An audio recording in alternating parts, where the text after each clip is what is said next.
Hey guys, welcome back to another video on my channel. Today we are going to be ranking the top teams from the Hoenn Division of the UGA Draft League. This draft league is split into 8 different divisions, one for each of the regions in Pokemon. So I got placed into the Hoenn Division Draft League, so that's why we're going to be ranking the Hoenn Division today. As you can see here, we have all of the logos for the teams that are in this league. The last one, the Corona Volcaronas, that is mine. I created that logo, and the Corona Volcaronas is my team. So yeah, we're just going to be looking through each team. We have the teams right here. And we're going to be going through and kind of seeing which teams are objectively better than others. Now, this isn't like I'm going to try to be as objective as possible, but it's like obviously there's going to be some bias and opinion behind it. And I think some of the criteria I'm going to be going off of is how good some of the individual Pokemon are, and mainly how well they work together. So pairs like Politoed and Kingdra, that'll get you a few extra points because there's like some built-in like really good pairs, and if you can get good synergy on your team, you'll probably be ranked higher. And it can also go off of modes too. So like how well does it work in Trick Room? How does it deal with Trick Room? What are the main weaknesses of the team? Like if a fighting type comes against a good fighting type comes against it, does the team have an option to cover that? So all those kinds of things, and then we'll be placing them into the tiers here. I don't think we're going to be using the D tier because all the teams here are actually pretty good. And I'm just going to say off the bat, there are some, as I said, there are some really good teams, and this is my first ever Pokemon Draft League that I've joined. So when I was building my team, I didn't like have as much experience as some of the other people. So mine probably won't be ranked as high as some of the other ones, but let's just go in and see where each one lands. So we are going to start off with the Orlando Manectrix right here. So we've got his team. It is Gigantamax Corviknight for the Gigantamax. We've got Tier 1 Mimikyu, Tier 2 Golduck, and Lycanroc Dusk. Tier 3 we have Gallade and Heliolisk. Tier 4 we have Bronzor.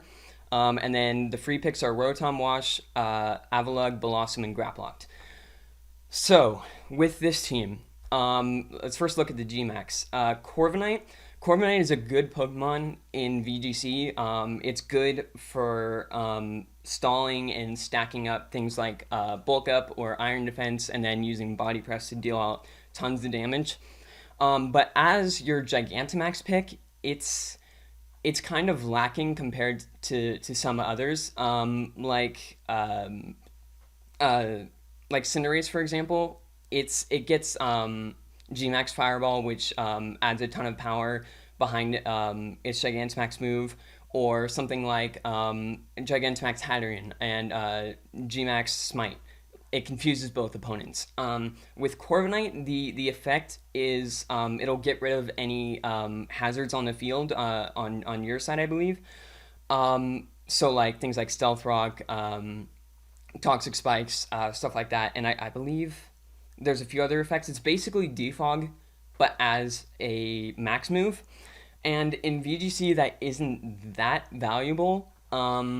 We don't use Toxic Spikes or Stealth Rocks that much in VGC because we only have 4 Pokemon, and 2 are going to be out of the field at a time.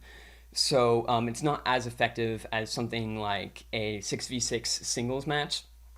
That said, Corviknight itself is a good Pokemon, but I think for Corviknight to take up your Gigantamax spot is a little bit less value than maybe some other picks, but Corviknight still good. Okay, so next we have Mimikyu. Mimikyu, first and foremost, gets Trick Room. So that's always a good thing to look out for. So on a team is, does it have a way to set up Trick Room? Because even if your team is not like, it's not built for Trick Room or not like superb in Trick Room, it's always nice to have the option to, like if your opponent is building up speed boost with max airstream or something like that, you can always turn the tides around by having one of your Pokemon use Trick Room. And maybe you are heavy in speed and you actually don't want your opponent to get Trick Room up, so you can counter it with something like your own Trick Room using it on the same turn that they do, or you can do something like Imprison in Trick Room, which I don't think Mimikyu gets, but it's just having a Trick Room option in general is good, and Mimikyu having the ability Disguise is really nice because that means you can't, unless it's a Mold Breaker Pokemon fighting it, which ignores its ability, you can't take it out in one shot. So you're getting Trick Room up most of the time if you're using Mimikyu, so that's good. Um, it can also do some other things like self activate weakness policy for ghost types, or other types that are weak to ghost. But I don't see. Oh, we have Gallade. Gallade usually does that too. So maybe you use, you have the option at least to do weakness policy Gallade with Shadow Sneak Mimikyu.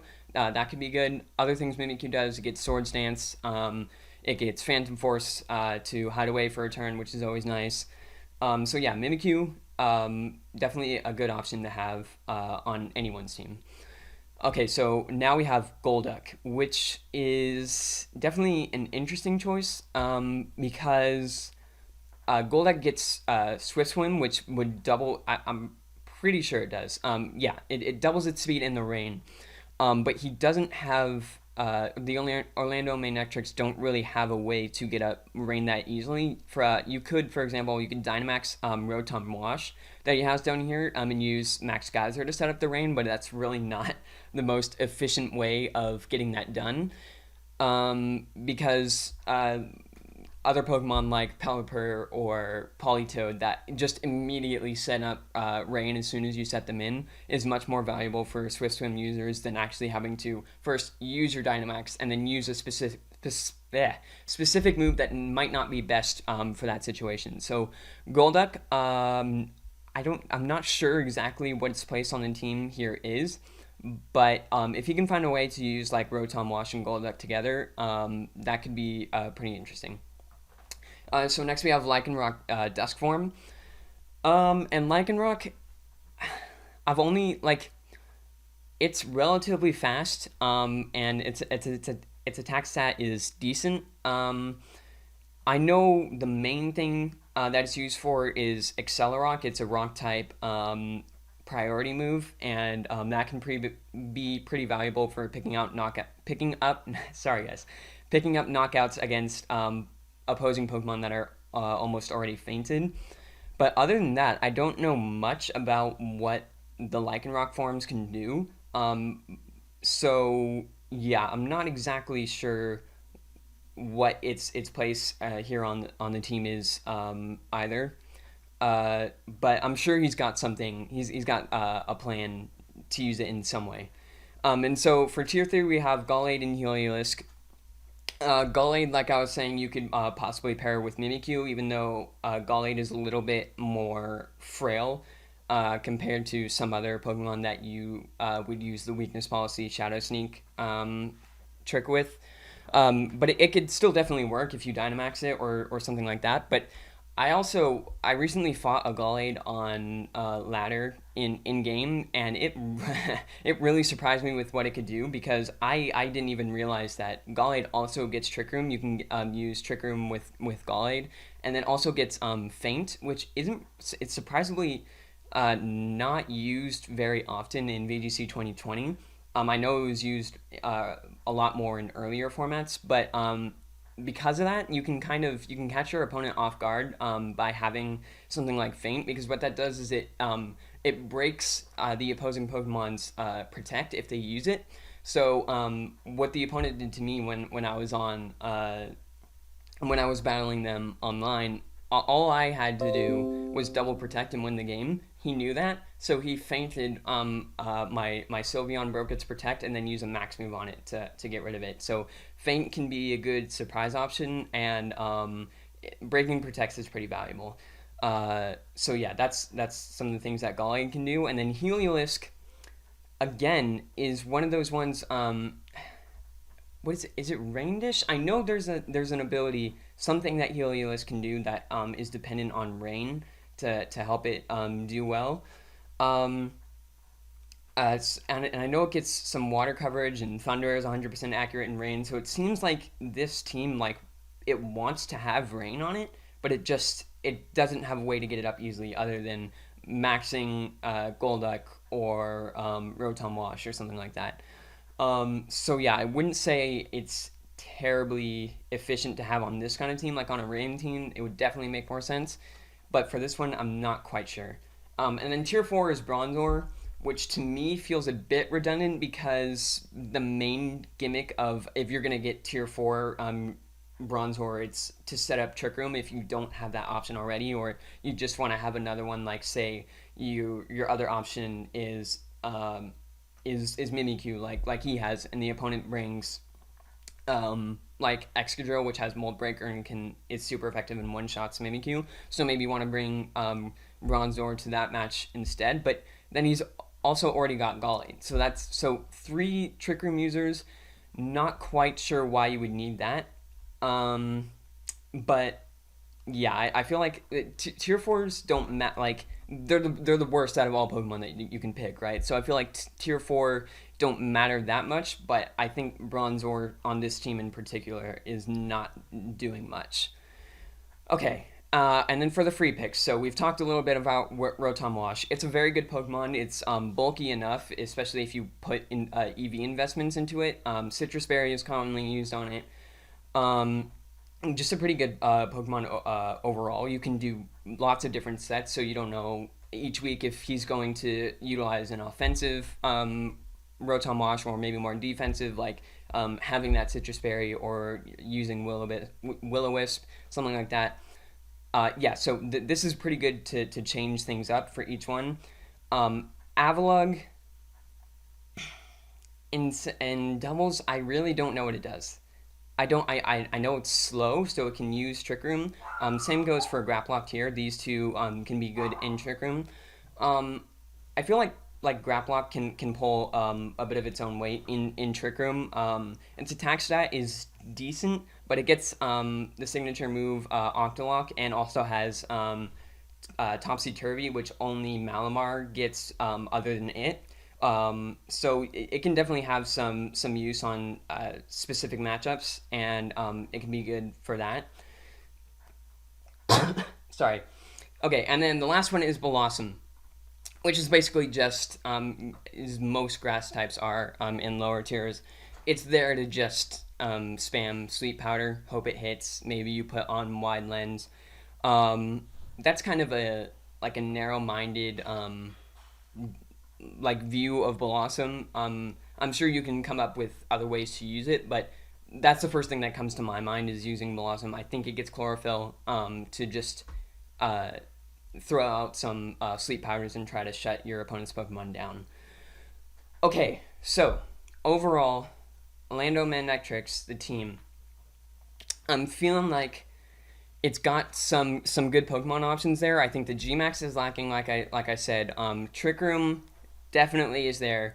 Not very many speedy options unless you get Rain Up. Maybe then you have like Golduck, Lycanroc is fast, but mostly is slow, which is good for a Trick Room team. But you know that is another kind of like tunnel vision view of things. Like you don't, it's not guaranteed you'll get Trick Room up for a game. Your opponent, if they know you really want it, is probably not going to want to let you get it up. But you can always come up with ways to do it. But I think the synergy doesn't make much sense on this team to have three Trick Room options, though, to have Golduck with no easy rain setup and Heliolisk on it at the same time. Um, I feel like it'll be thriving best in Trick Room, but there are some pretty obvious weaknesses to this team. So I'm going to go ahead and I think I'm going to put it. I might change this because they're all relative to each team, but for now, I think I'll put it in C tier. Yeah.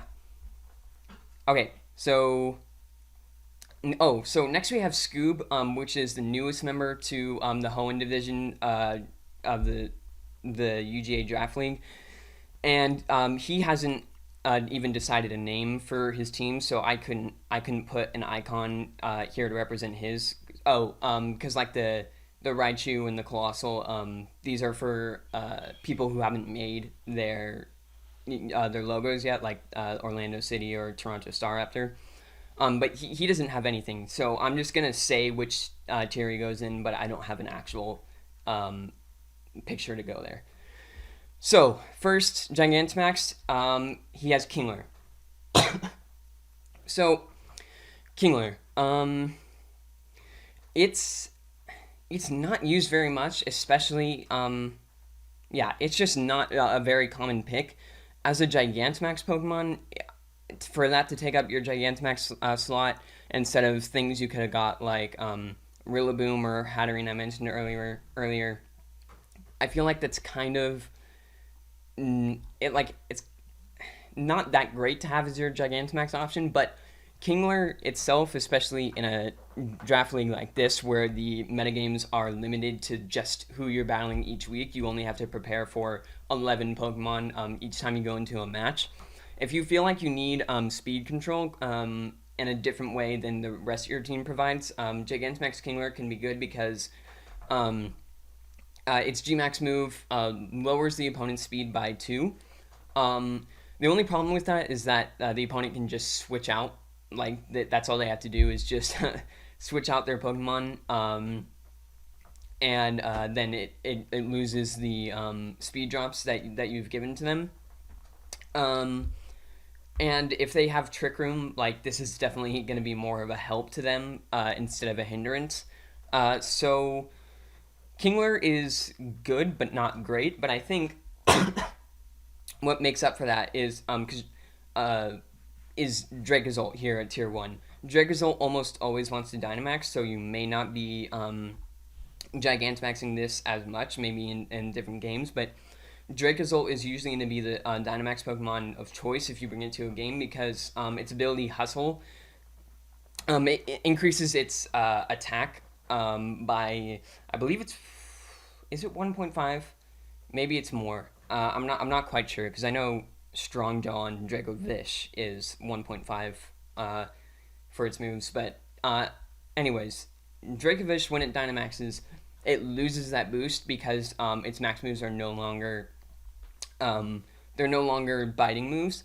But for Dracozolt, when you Dynamax it doesn't change how the ability works, except that you can't miss anymore. So Hustle increases attack, but lowers your accuracy, so all your moves have a chance of missing. And Dynamax moves can't miss. So you Dynamax, you lose the negative effect of that ability and only keep the positive effect while Dynamaxing it at the same time. So Dracozolt can be really scary, really powerful. If you get a Tailwind option to get it to go even faster than it naturally is, then it becomes a little hard to stop if you don't have an easy way to do that. So tier 1 Dracozolt, very good. Next we have Blastoise and Pincurchin for tier 2. Blastoise it's kind of like compared to Venusaur and Charizard, which are its counterparts, the Kanto starters. They all have a Gigantamax form, and Blastoise kind of falls behind in compared to the other two because both of those, Venusaur and Charizard, they get a lot better with Sun. Charizard just does a ton of damage. Venusaur doubles in speed because of its ability.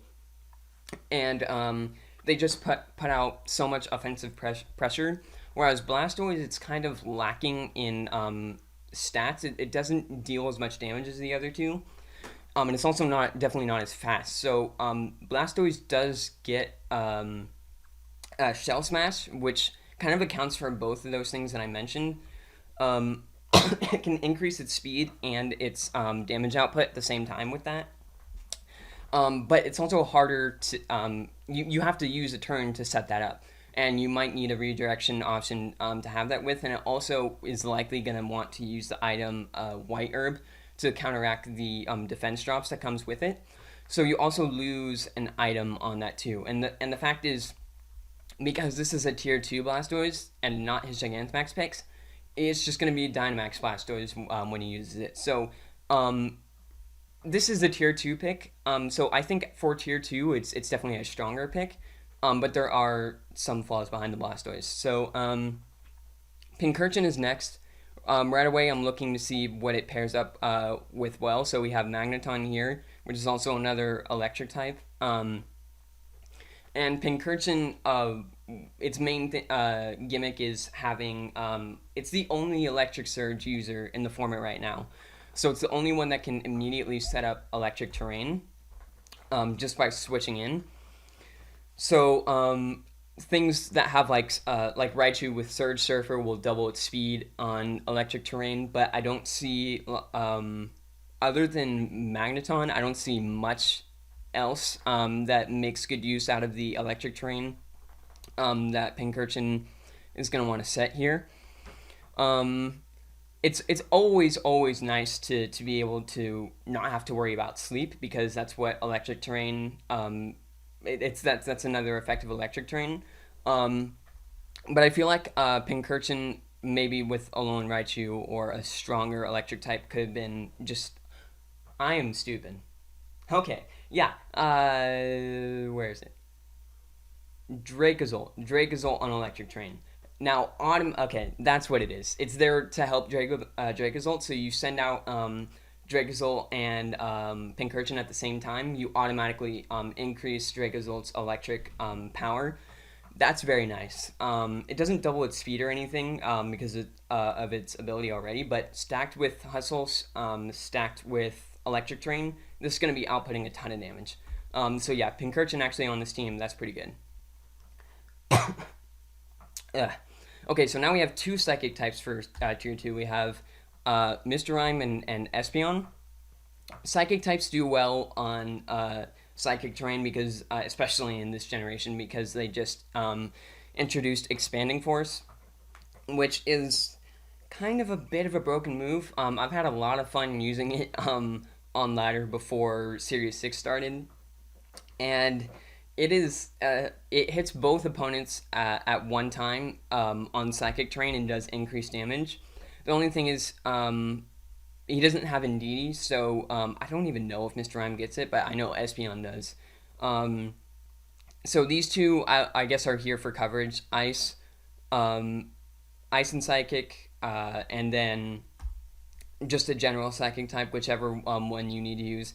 Definitely good to have a Psychic type or two on your team to help out in certain matchups where they will be appreciated, like against fighting types and stuff like that. And so I said a little bit about Magneton. So it also gets a boost from electric terrain, but with Dracozolt and Pincurchin, you probably aren't bringing all three to one game. So I guess it depends on if you need a steel type, and maybe you can use Pincurchin and Magneton together. That would be good. And then for the free picks, we have Urshifu Single Strike. That's really good. Urshifu, it's kind of, well, you have to be careful of how you play around in Urshifu because of its ability, Unseen Fist. You can't protect in front of an Urshifu. It does not care. Its ability allows it to just hit the Pokemon regardless of its protecting or not. Max Guard it does not hit through, but the Gigantamax form does. But this here is just going to be a Dynamax Urshifu. So yeah, Urshifu on any team is going to be really good. And I feel like for this one, it doesn't have any other dark or fighting type coverage, so I feel like this plays a really significant role on this team. And you can do you can use Banded Urshifu, Life Orb Urshifu. I use Scarf Urshifu on my Sly Spam team. And the Single Strike form is unique to the Rapid Strike one because it's a different type, and being Dark type helps a lot for fighting Psychic type Pokemon. Because normally what would be super effective is now just immune. It's just immune to Psychic types. does make it a little bit weaker to fairies, but like regular or surging strikes, Urshifu is not going to handle itself well against fairy types anyway. Um, so yeah, I think Urshifu on this team is really helpful. And then Tangrowth you could use for sleep stuffs. Scyther, um, I I know there's like it plays very differently than its evolved form Caesar because of its different types and different move sets and stuff. But I don't know exactly what the role it fills. But I know it can be good in some cases, and it's the same base stat total as Caesar too. So it's not particularly weak.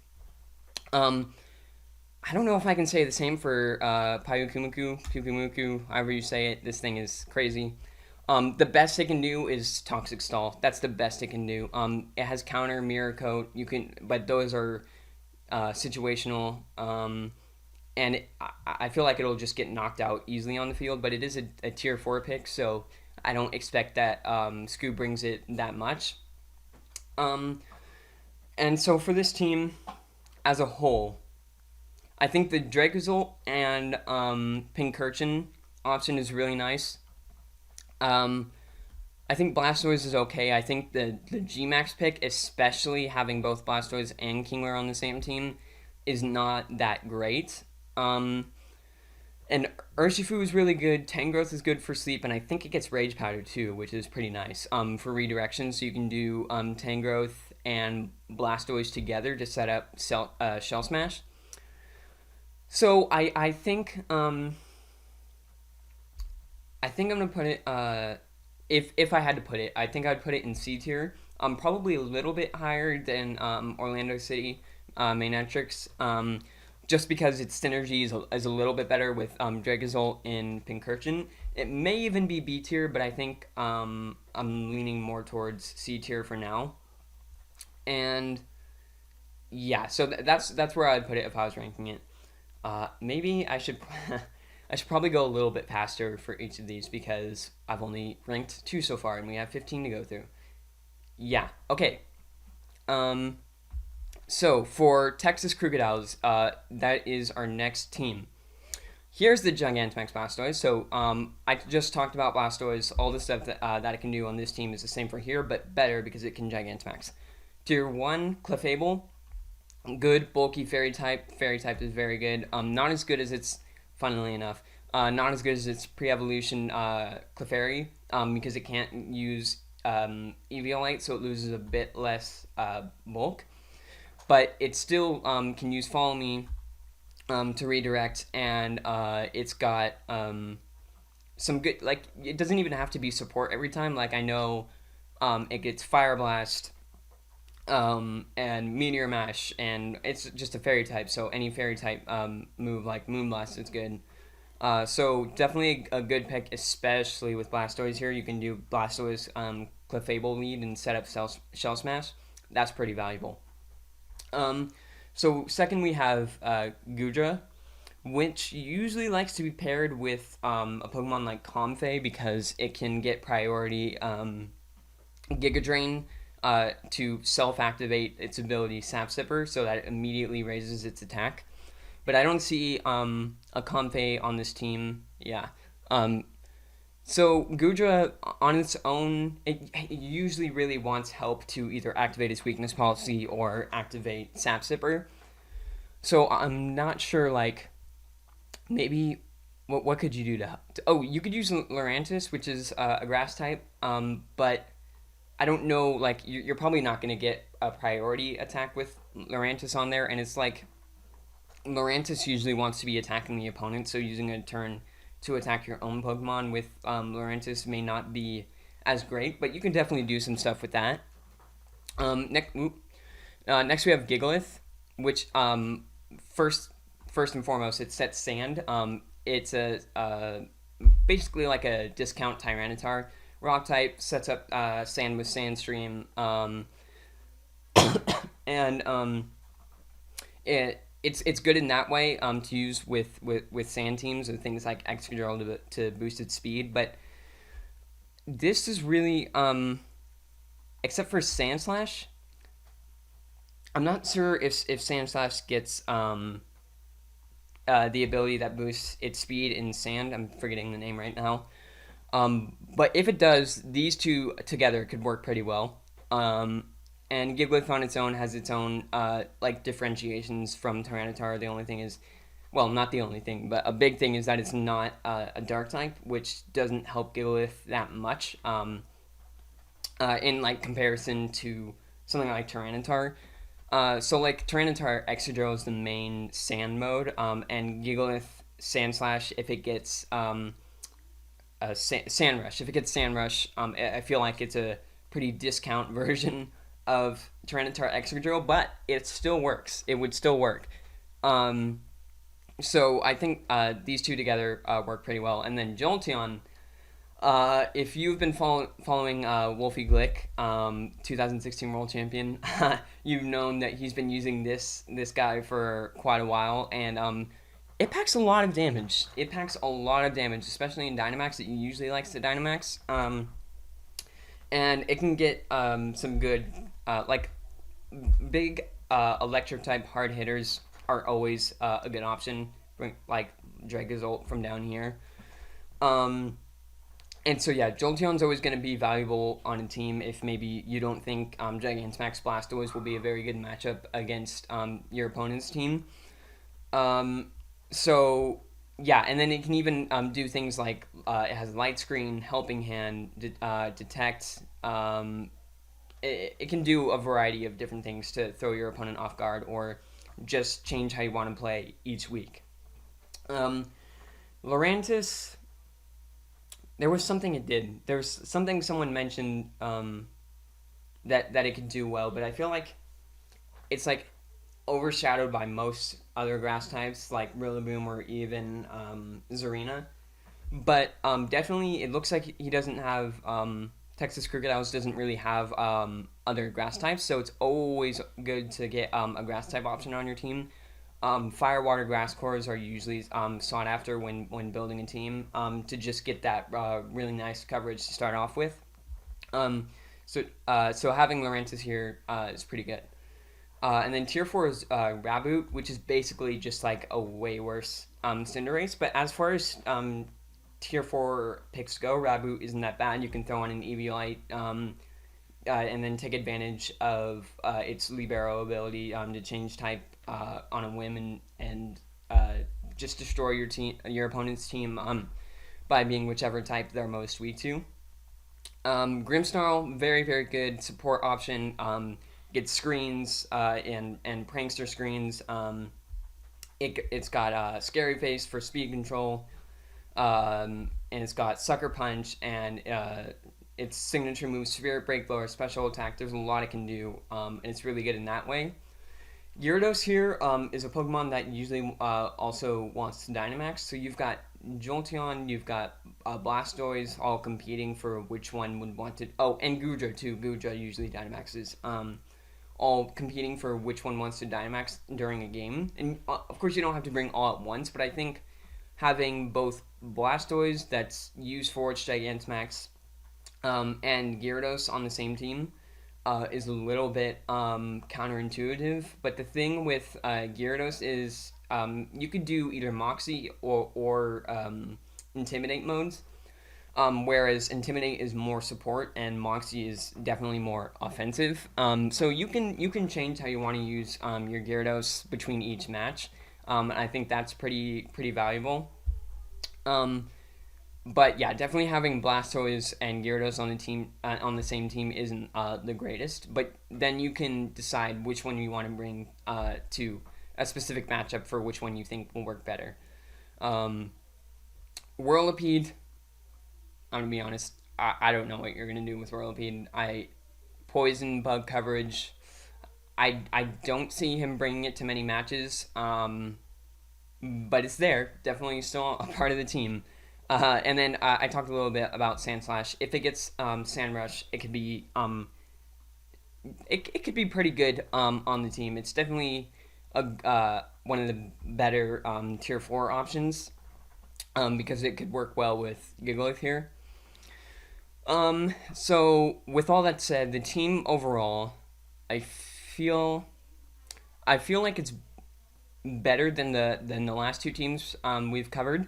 I feel like it's got some solid options. Blastoise, Clefable, really good. Gudra, Lurantis, Jolteon's always good to have. And Grimmsnarl, amazing support Pokemon. Yeah, so I feel like this team is more solid than the last two I covered. So I think we have our first B tier team, and yeah, I feel like that's fair. I feel like that's fair. I might, like I said, I might move it up depending on how I feel about the other teams, and like how they compare to each other. But for now, B tier seems fair to me. All right, sorry for the jump there, guys. My throat was getting a little dry from all the talking, but we are ready to move on to our next team. Oh, look at that! It's me. It's Corona Volcaronis. I think we're gonna save this one for last, so we will be coming back to that. Um, yeah. So okay. Okay, so next up we have Guatemalan Garchomps. First up, we have the Gmax as Snorlax, which can be a very good option using Belly Drum and a redirection user. Let me see. Um, Looks like we don't have redirection on this team. But what we do have, as we see in Tier 3, we have Ribombee, which is a, like, there's almost nothing faster than Ribombee. I think Dragapult may be faster, but, like, only one person is going to have Dragapult, so it's pretty much going to be outspeeding everything the opponent has, and what it can do is use Speed Swap, give it speed to Snorlax over here. Now, Snorlax is super fast, and ideally you'll have a Belly Drum or maybe Curse set up, and then you'll be really fast, and then really hard hitting. You Dynamax it, or sorry, Gigantamax it, and it'll hold a berry, and then you can use its Gmax move, Gmax Replenish, to restore the berry that you've already used from Belly Drum, and then keep healing back HP with your Gmax attacks. So this Ribombee Snorlax strategy, that's pretty good. And if you don't have, if Ribombee doesn't look great in the matchup, you also have Whimsicott, maybe to use Tailwind to get Snorlax a little bit faster too. After the Belly Drum and the Dynamax, and Whimsicott, just really, really good Pokemon to use to set up Tailwind, because it gets Prankster and can use it right away every time. Can also do some gimmicky things like Prankster or Trick. So you can use eject button and get rid of, if you know their opponent is going to want to Dynamax, because there are some pretty obvious Dynamax targets, like you would see Snorlax, maybe you trick eject button onto the opponent, and then hit it with an attack, and then the Dynamax ends. They don't get to use any Dynamax moves if you use this option with a fast Pokemon, like maybe Ribombee. But yeah, Whimsicott is pretty good overall. Alolan Ninetales, always good for if you want to get some more defense, because it can set up Aurora Veil since it sets its own hail. And then it can use 100% accurate Blizzards. It's Fairy type. Pretty good. Butterfree, pretty good for spamming Sleep Powder. Its ability, Tinted Lens, increases its accuracy, so it's pretty much always going to be landing those Sleep Powders onto the opponent. Give it a Choice Scarf maybe if you're planning on just spamming that, and you can be faster than most things on the field. And that's always, Sleep is just really, really good on any team. So most teams will usually have a Sleep option available to them. Tier 3, Wigglytuff. It can do some things, not a lot of things. Competitive, it's probably its best ability. If any stats are lowered, it raises its special attack by 2. It's pretty frail, not that fast, not that hard hitting. Like, it's pretty, like, mediocre overall, and on the lower side of mediocre at that. So there'll be some instances where it can be good if your opponent has, like, Intimidate and you want to take advantage of that. by using competitive Wigglytuff, or they're really weak to Fairy or something like that. But it's okay. That pretty much sums up Wigglytuff.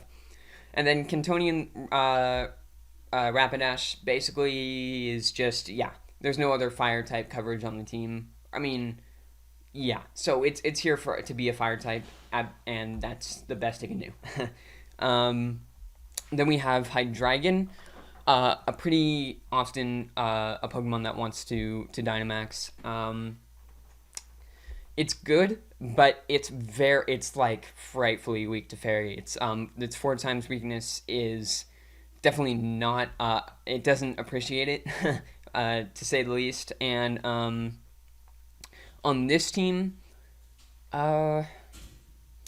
like it's good.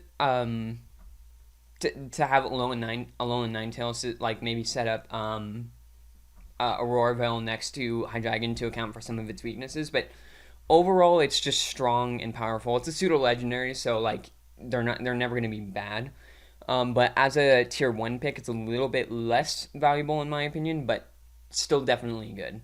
Runerigus, do we have a huge power Pokemon on this team? It doesn't look like it.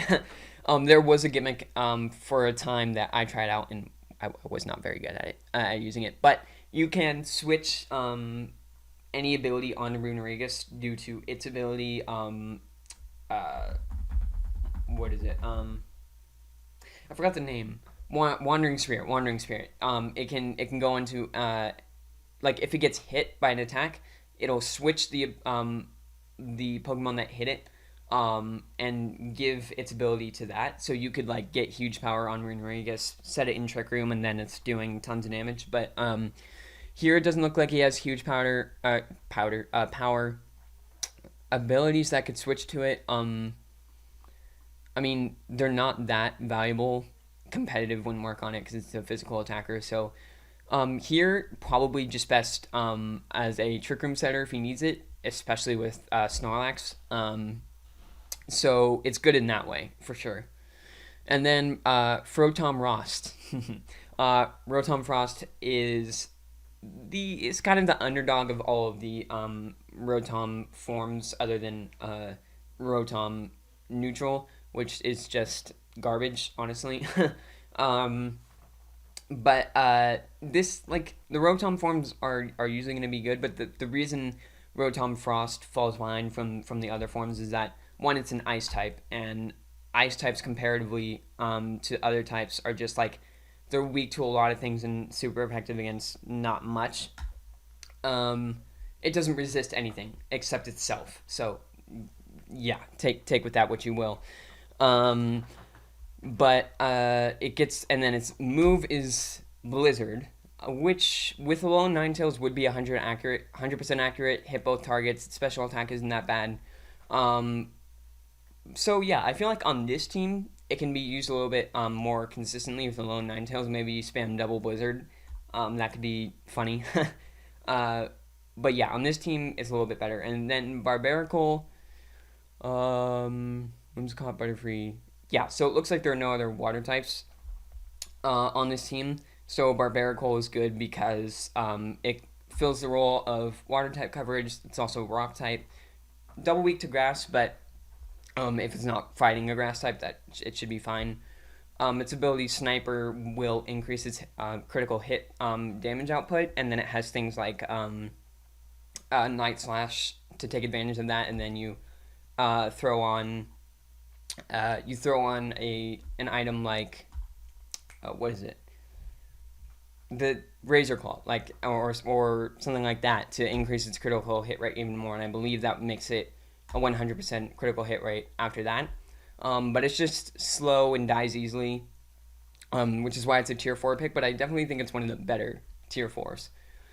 So this team as a whole, I am really liking this team. With Snorlax, with Whimsicott, Ribombee, Alolan Ninetales, Rotom Frost, Butterfree is always good.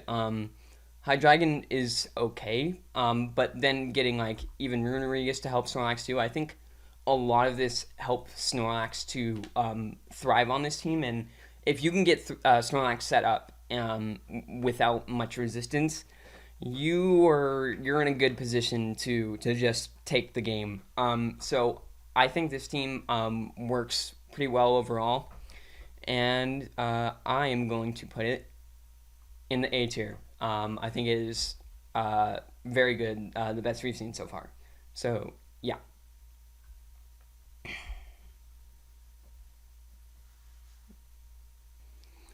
All right, next up we've got the Crimmage Colossals. I think that's how you say it. And for the Gigantamax, we have Alcremie, which honestly, why? Like, why?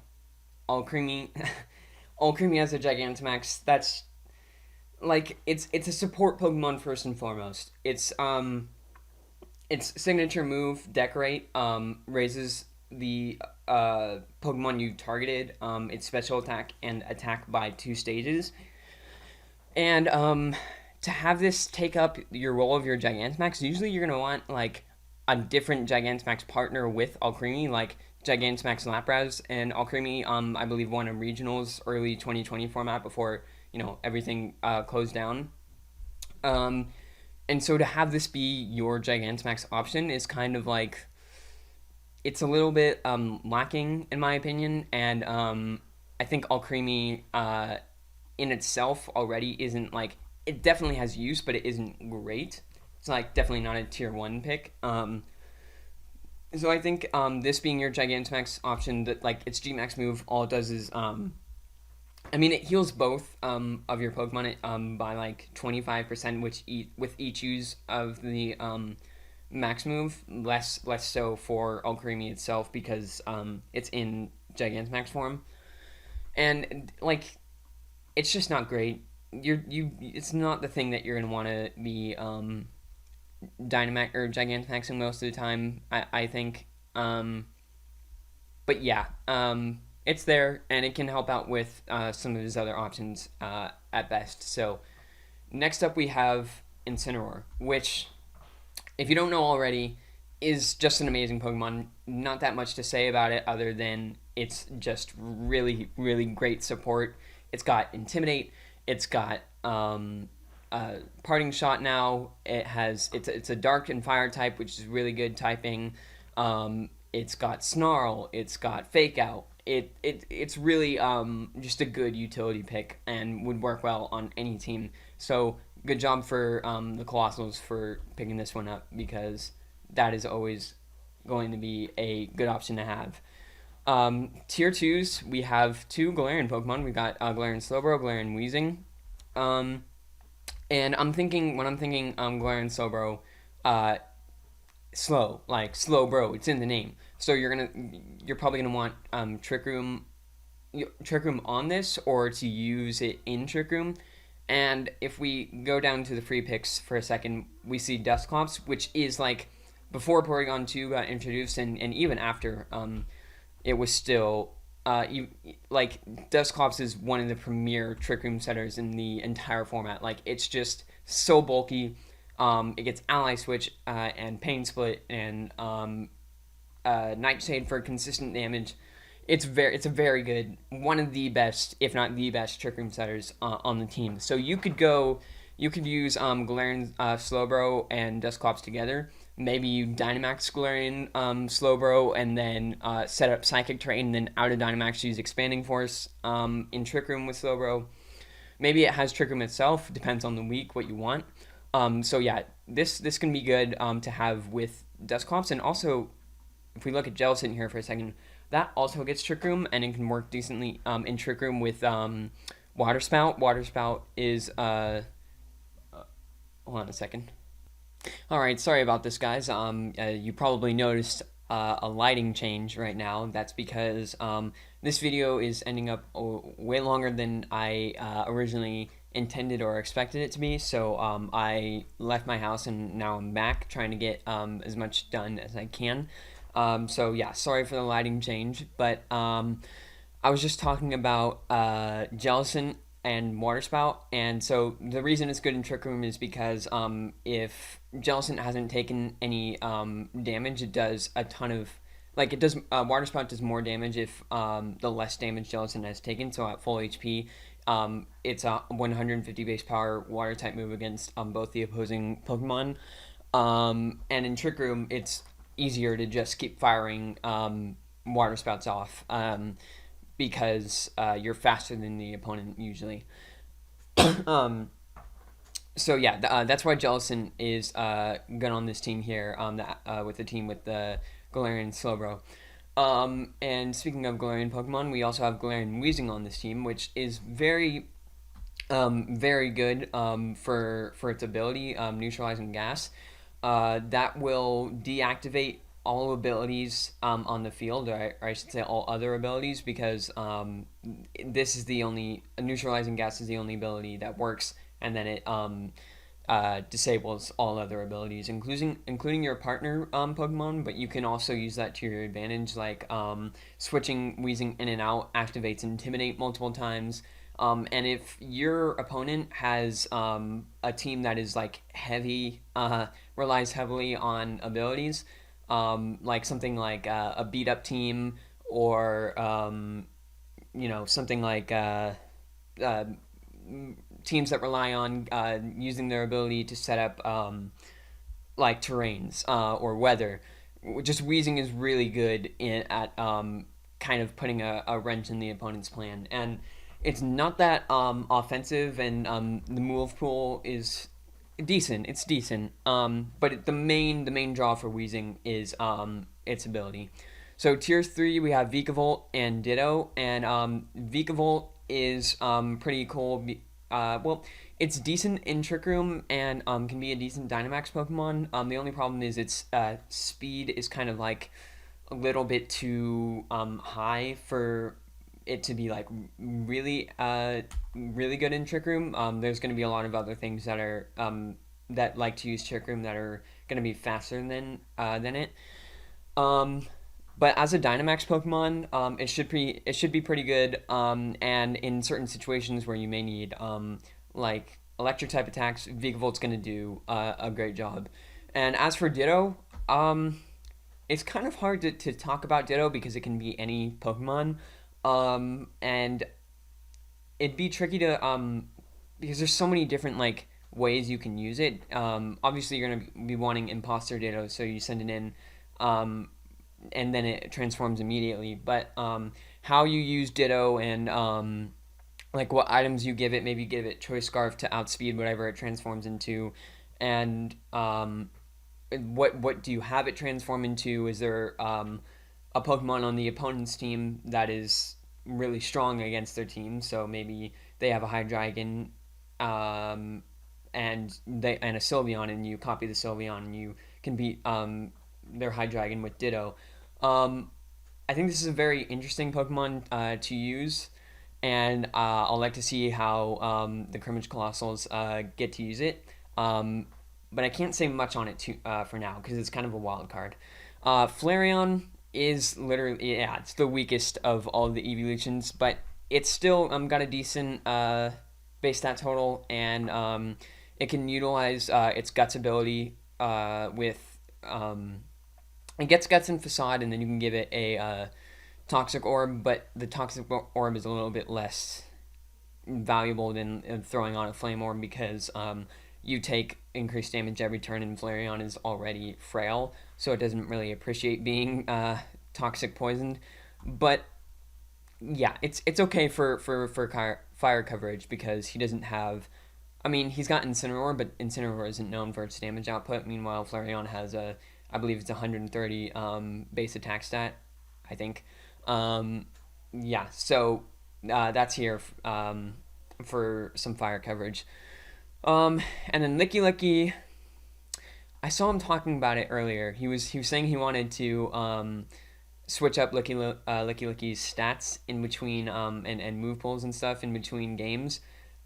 I'm right now. I haven't looked much into Licky Licky. I just know that it's pretty bulky. It gets knockoff, but I don't know much about it. So interested to see how he uses that. Lopunny, probably one of the better tier 4 picks. Switcheroo, it gets Switcheroo and Klutz, so you can hold a bad item like Toxic Orb or probably uh, I don't know, maybe even hold Assault Vest and then give it to a like a status Pokemon, a Pokemon that usually relies on status moves like Grimmsnarl or what's its name, Sableye. And you trick the Assault Vest on them, and suddenly they can't do anything. So it has some use, but yeah, normally the plan doesn't go quite well for Lopunny. So for the team as a whole, they've got Gigantamax, Alcremie, Incineroar. I definitely think this is Colossal. Yeah, I think this is going to be a B tier team, going next to Texas Crocodiles. I think it's well,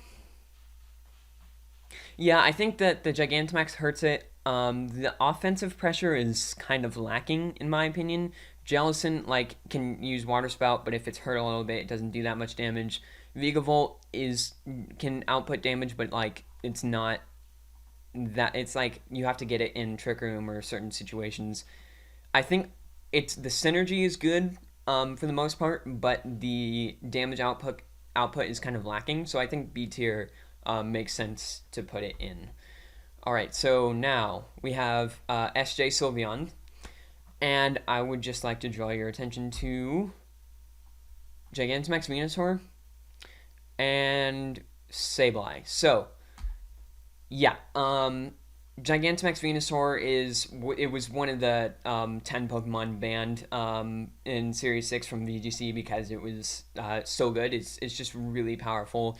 It can use Sleep Powder. It can do tons of damage with its G-Max move and the residual effect that it puts into place. And it doubles its speed in the sun. So that's why Sableye is here.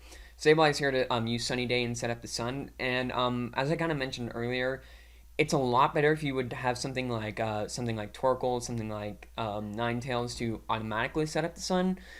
But at least you don't have to set up. You don't have to use a max move with Sableye, and then it also gets Prankster. So in Venusaur will automatically get the speed boost turn one every time, mostly because Sableye has Prankster. The only problem with here is you have to use a turn with Sableye setting up the sun, whereas for other teams that are using Ninetales or Torkoal to pair with their Venusaur, uh, like they can go for an eruption or a heat wave or something like that on the same turn, or yawn or something. Whereas Sableye does nothing turn one except set up the sun, which the other Pokemon already do. And furthermore, you have to actually use Sableye, which is not a bad Pokemon, but like you'd want Grimmsnarl. I guess in a draft league, it's okay. So yeah, Venusaur, Sableye, good combination. Could be better, but still really solid.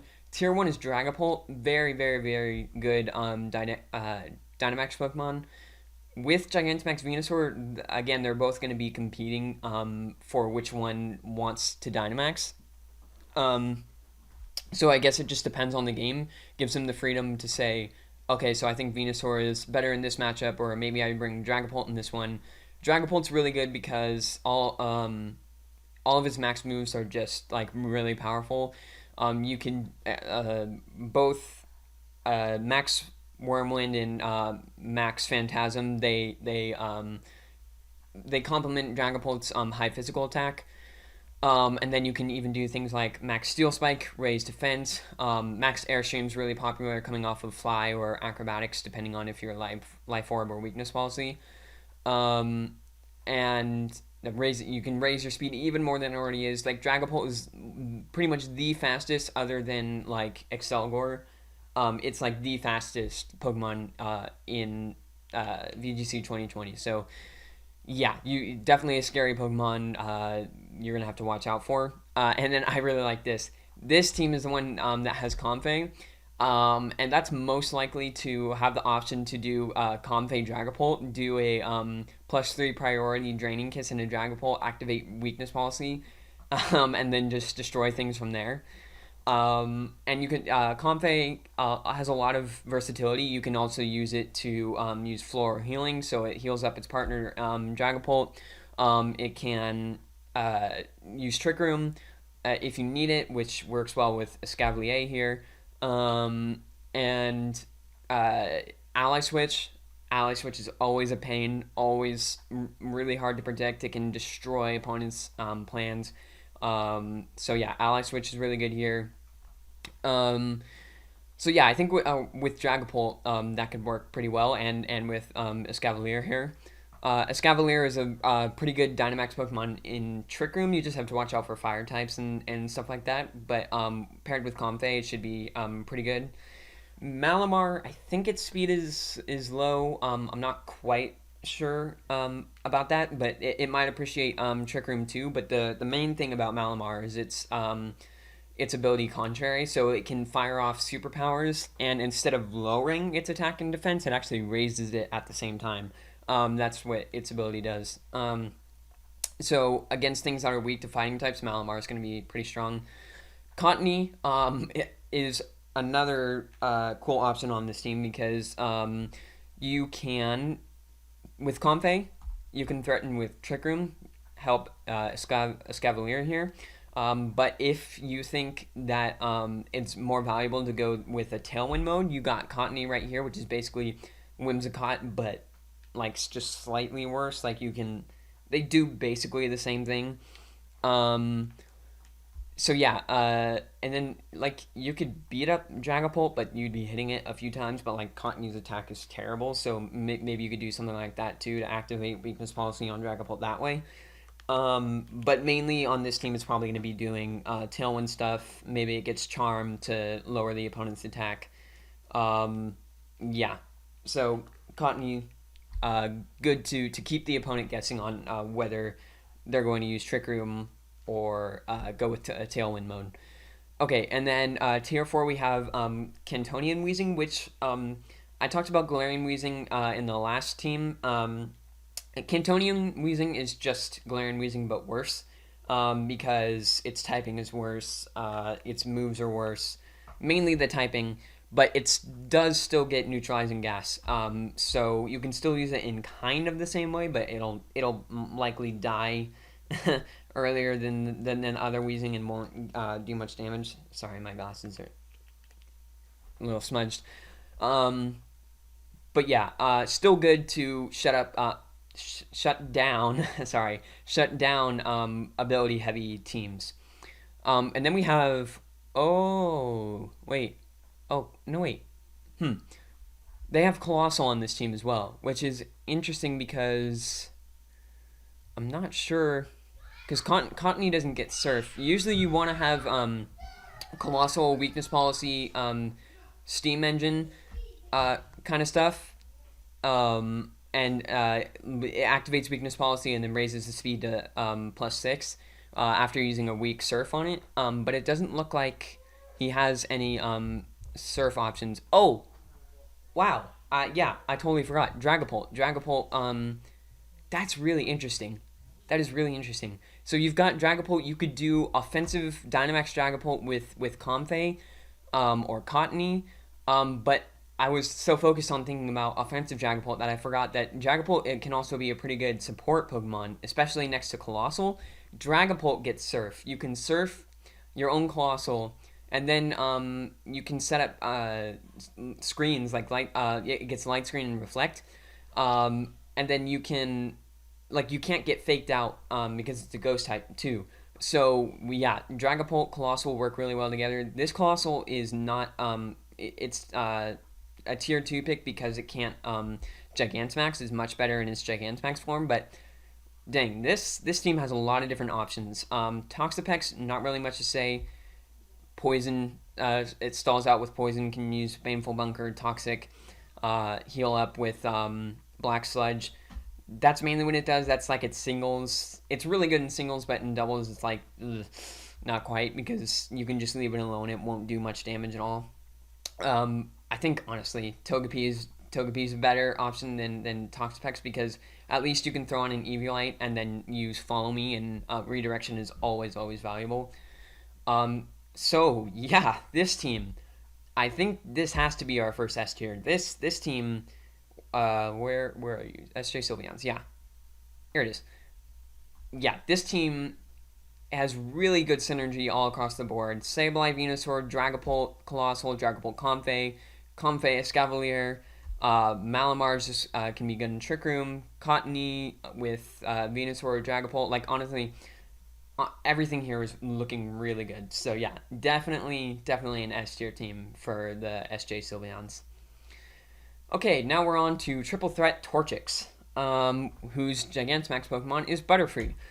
So I just talked about Butterfree a little bit ago, but this one can Gigantamax, and I think it's another one of those Gigantamax Pokemon where it's like the Pokemon itself, Butterfree isn't bad, but like as your Gigantamax pick, you're not getting the most out of Gigantamaxing Butterfree, but it can be pretty good in some games if you get good rolls with your max move or G max move, which is G max Befuddle and picks a random status condition to affect both opponents with out of poison, paralysis, and sleep.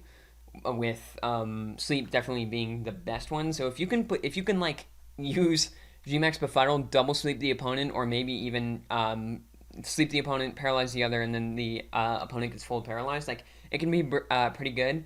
The only thing is, Butterfree is weak to a lot of things, and is not. It's like it's pretty frail, and the damage output is a little bit lacking. So as a Gigantamax Pokemon, it's okay, and it's definitely more luck based than some others. But I do think it's better than like it's kind of in the same boat as around where I was explaining Corviknight was before. Still not bad though. Okay, Indeedee male, and Alakazam, so good, so good.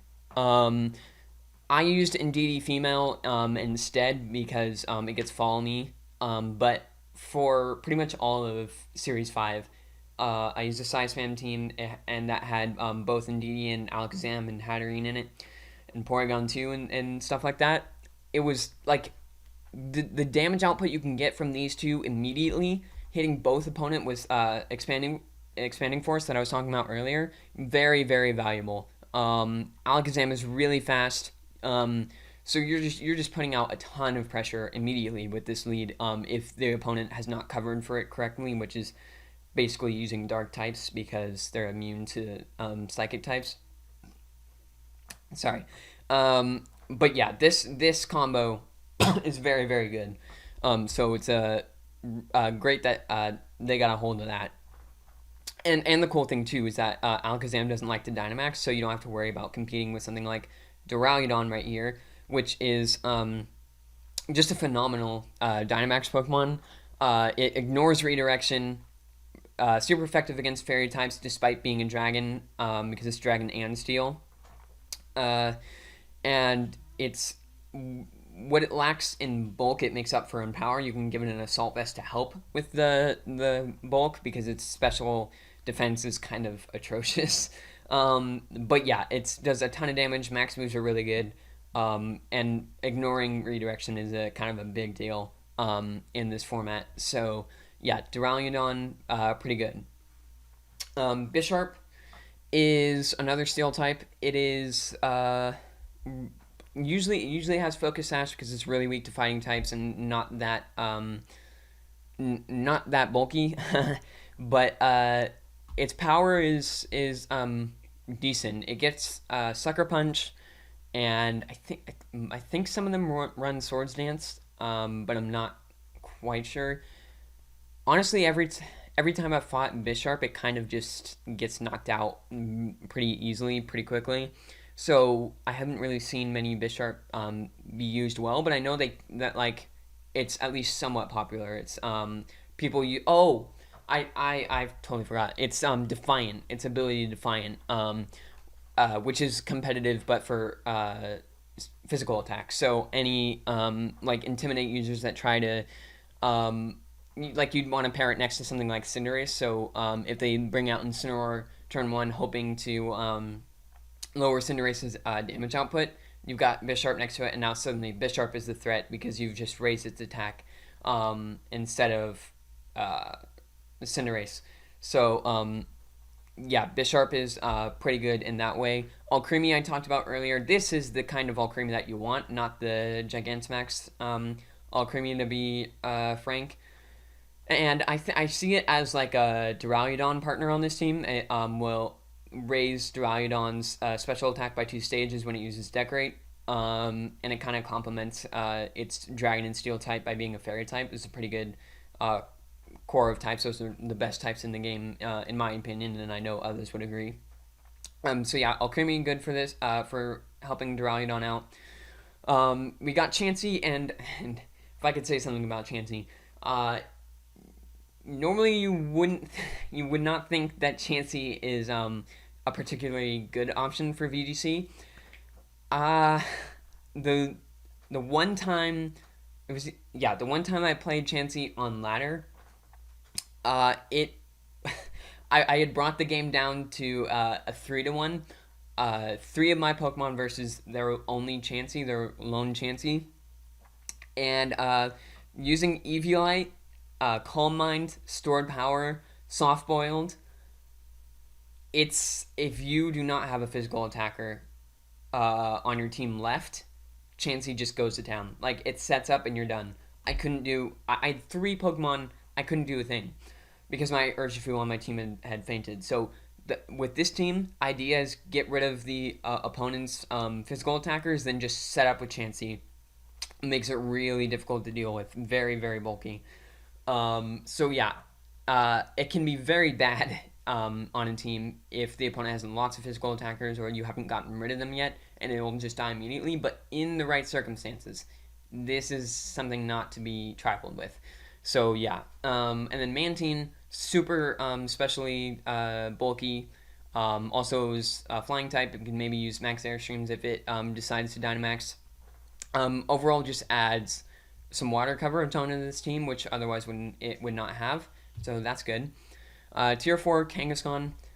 Honestly, I'm not sure what this thing does anymore without its Mega Evolution.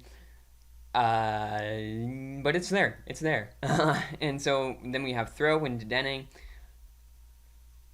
Throw, I don't know. I mean, it can Circle Throw, it can Storm Throw. It's a fighting type, which he doesn't have on this team otherwise, or Triple Threat Torchics does not. So good to have that at least. And then Dedenne, probably the best thing it can do is Nuzzle. I don't think it gets Fake Out. It's basically just a bad like Morpeko or Pikachu. It's one of the Pikachu clones. So yeah, Nuzzle, it can be pretty good for support, but Dedenne is not going to be doing too much outside of that.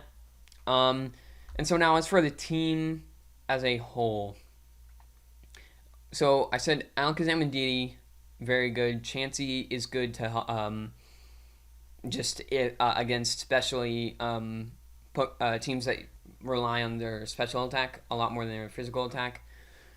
Alcremie helps with Duraludon. Mantine, Alcremie can help with Mantine if it wants to Dynamax, which it does every so often. I think like I'm leaning between A tier and B tier. I just don't know. Like it's probably better. Let me look at Colossal again just to. Yeah, Jellicent. Yeah, I would say it has more synergy than the B tier team. So yeah, I'm gonna say this is an A tier team right here. If I can find Triple Threat Torchic this right here. Pretty cool logo too, if I do say so myself. All right, now we have a few left. But the next one is Gilbert Galvantulus. Okay, Gigantamax Pokemon is Toxtricity. Basically, just like a it's as far as just looking at the G-Max move, it's basically Butterfree but worse. The only thing is, Poison is better. Or wait, is it electric? I think it's electric. Yeah, its G-Max move is off of electric type, and that's more valuable than a bug type G-Max move. And it just Toxtricity in general has a lot more damage output than Butterfree is, but the only thing that makes it a little bit worse as far as the added effect is that it only inflicts either poison or paralysis and loses the sleep. Um, so that's one downside to it, but overall, like you don't even have to. I feel like for this one, the Gigantamax option is more just there if you need it, because it's better than just regular Toxtricity to have the Gmax one. But Toxtricity on its own isn't bad. It can use Boom Burst or Punk Rock and have a Throat Spray, or it can be Choice Scarf or Choice Specs. You can do a lot of different things with Toxtricity, and it's just a good Pokemon in general. Excadrill, Tyranitar. So here it is. Here's what I was talking about. Instead of like Gigalith, Sandslash, these Excadrill, Tyranitar are the top. They're the sand users. Like when you say, "Oh, I run sand in VGC," you think Tyranitar, Excadrill, very very good core. It can take down opponents' teams easily if they're unprepared. So yeah, always good to have this pair right here. Noivern and Reuniclus. I don't know. I mean, other than with Haunter, like Noivern likes to spam Boom Burst, even though like Toxtricity can do that too. It likes to spam Boom Burst next to a Telepathy Pokemon or a Ghost type, which Haunter here, like it's not the best option for that since it's a tier 4 pick and it's not fully evolved. But yeah, there's got to be different ways to use it. I'm just not thinking. Sometimes it Dynamaxes, but yeah, I'm sure he knows. He's got a plan as for what he'll use Noivern for. As for Reuniclus, that's usually a Trick Room Pokemon. It sets up Trick Room, and that will help Mr. Fungus over here, who will like to use Eviolite and Spore things, because it's very, very fast in Trick Room. So yeah, this works well with Fungus and Azumarill down here, which is also pretty slow.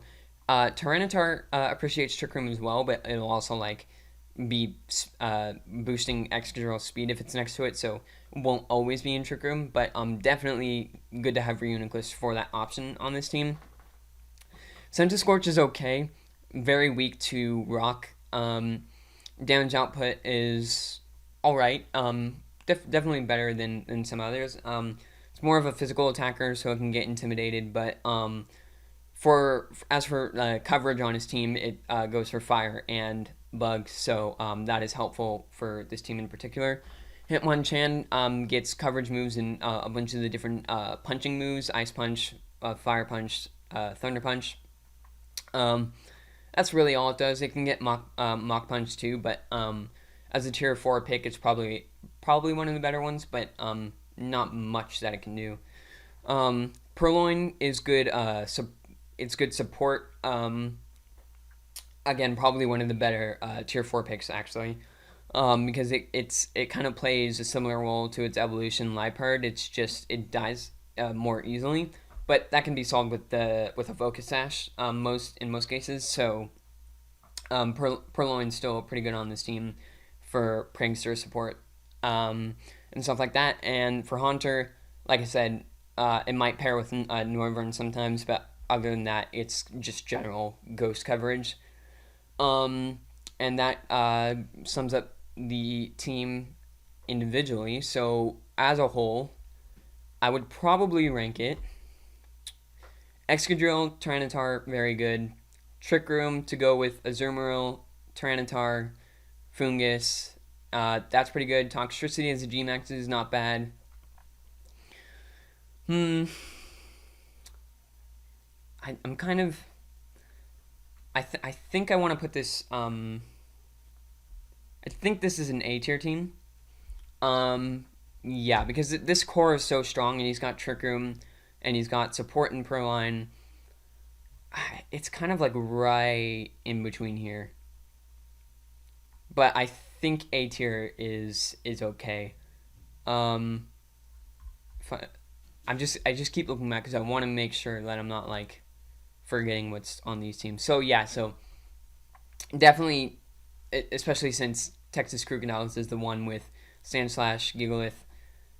Yeah, this is definitely an A tier team in my opinion. So Gilbert Galvantulus. Now we're on Austin Tauros. Gigantamax is Grimmsnarl. I'm not gonna like. Grimmsnarl is such a good support Pokemon that like, even though it does take out his does take up his Gigantamax option, and Grimmsnarl almost never Gigantamaxes. Like it's still not a bad pick to get. It's basically just an extra tier one. If you have other good Dynamax Pokemon, yeah, like just having Grimmsnarl is always good. So for the Gmax, Grimmsnarl is a good pick. Tier 1 is Arcanine, which is basically discount Incineroar. It does everything that Incineroar can, but just with less bulk and more speed and a worse typing. But you can do some different, like, uh, sorry, Assault Vest Arcanine is picking up in play a little bit more because of Sajin Park's number one team, number one on ladder team has a Assault Vest Arcanine. So like that just goes to show that Arcanine's not all binary. It can do different things than just snarl and be an intimidate cycler. So you can definitely bring some surprises with this, but definitely a good one, good tier 1 pick. Tier 2 is Gastrodon, which is really, really valuable for its Storm Drain ability. It can pull in any water type moves and raise its special attack instead of the water type move doing damage. Even if it targets the opponent, it'll redirect it and boost the special attack. So Gastrodon is a good pick, but I mean, it's probably going to be used with Terrakion, if I had to guess, because it has a water type weakness, but I don't know how valuable that will be because Terrakion is a Pokemon that has like it's known for having just a ton of weaknesses: fighting, water, ground, fairy, psychic, grass, all kinds of weaknesses. So Gastrodon only accounts for one of them, but like it can never hurt to have Gastrodon on the team. So that's good. Aegislash is kind of it can get Swords Dance, it can get Shadow Sneak, but I don't think like as a tier 2 pick it's probably I feel like it's one of the lower ones, but it's always good to have a Steel type on your team. Steel types are really good.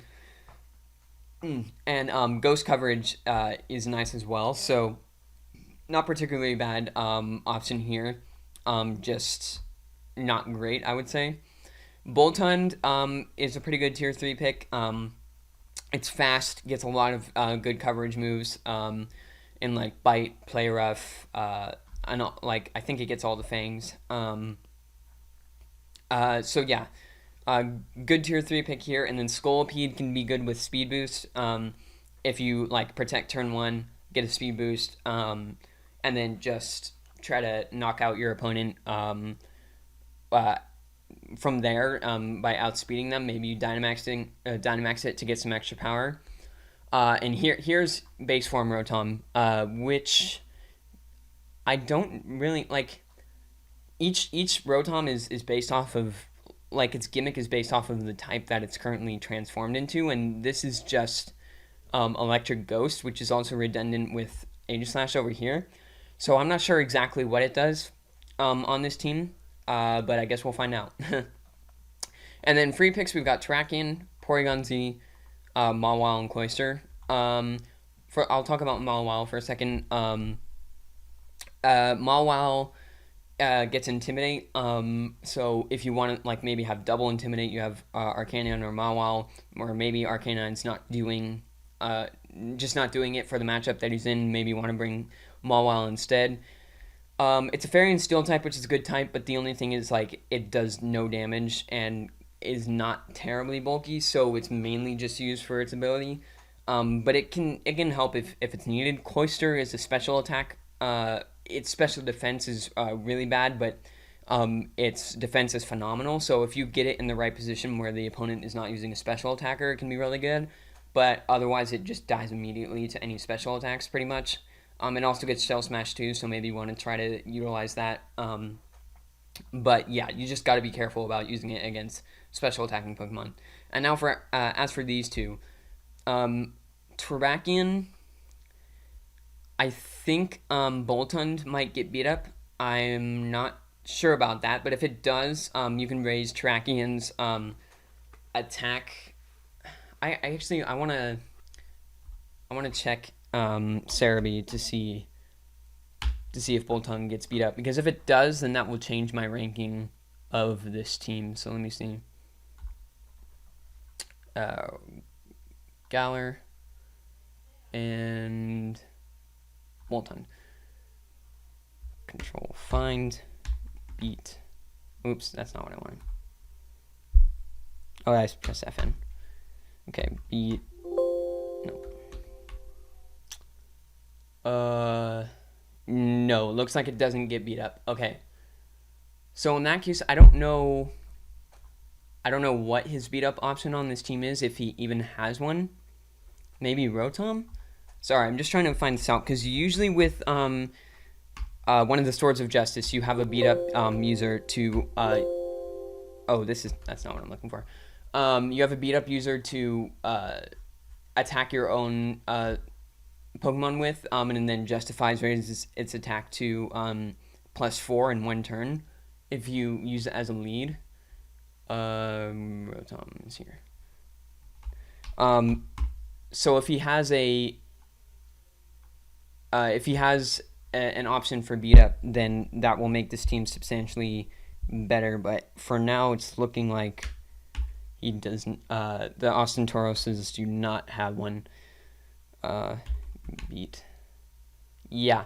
Okay, so either his beat up user is non-existent, or it's probably just not that good, because you want it to be faster than Terrakion, and all the Swords of Justice Pokemon are usually pretty fast.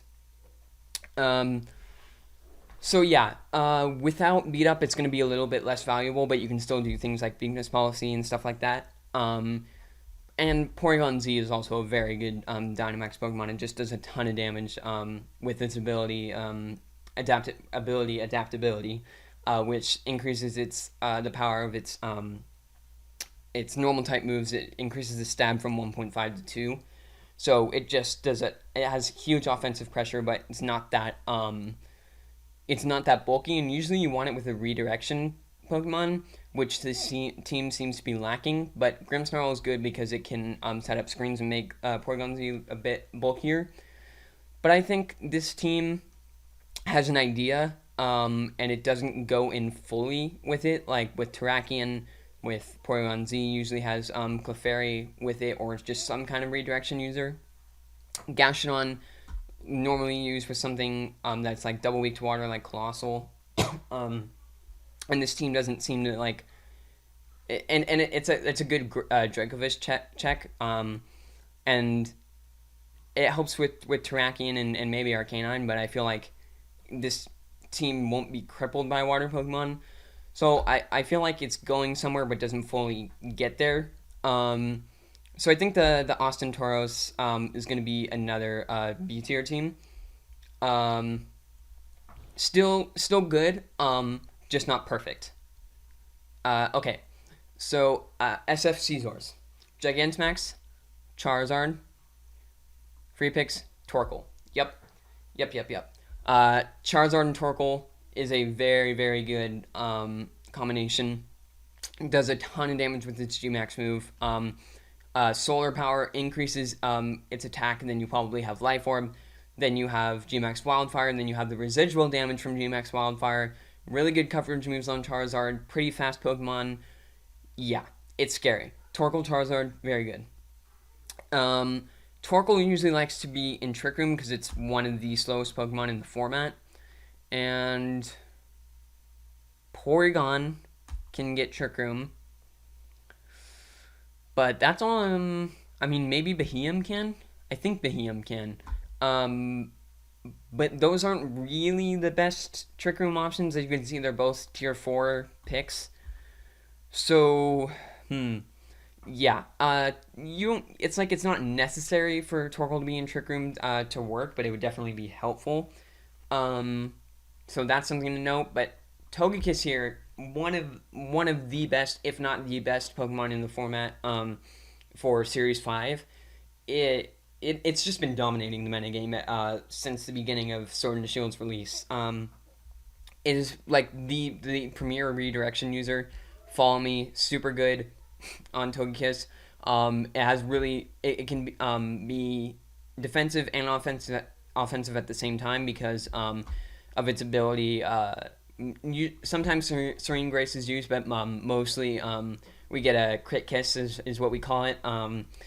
Uh, for utilizing its super luck ability, which makes it much like every attack it uses is half chance to get a critical hit. It can Dynamax if it wants to too. Can use Max Airstream, which also Charizard can. But if you need to Dynamax Togekiss, it's definitely an option. So very good pick with Togekiss here. Cantonian Raichu, good for Fake Out support. Lightning Rod to help with those pesky electric types on the opposing team. Can also get Nuzzle, really helpful in shutting down certain strategies on the opponent, makes an opposing Pokemon immediately slower. Meowstic Male, uh, I don't I don't think that's the one that sets up light screens. It's tier 2, so I assume it does.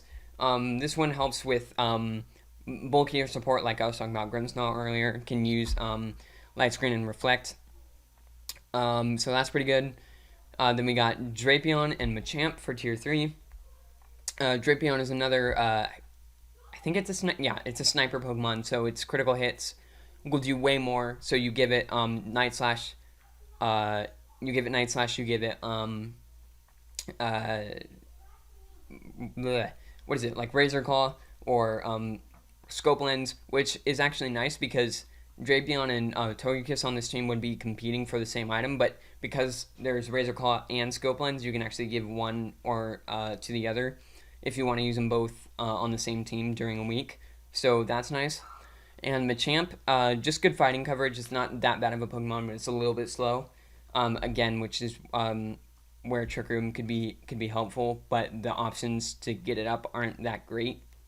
I mean, as long as you like, maybe you throw on an Eviolite, but as long as you've got like Focus Sash, your chances of getting it up are a lot higher. But if you just double into like Porygon or Behemoth, which I assume it gets Trick Room, like you're just gonna be doing they're just gonna get knocked out right away. So we'll have to see how this team handles that. We talked about Torkoal and then Caesar, nice in the namesake, is good because it can Bullet Punch, and its ability is Technician, so it'll do a ton of damage with priority Bullet Punch because its ability boosts the power of that. And against Fairy type, it's really good. You just have to watch out for Fire types. It'd be better if it wasn't like Bug Steel. But yeah, that's the only thing you have to worry about with that. And then Vileplume is another. It's just Venusaur, but just way worse.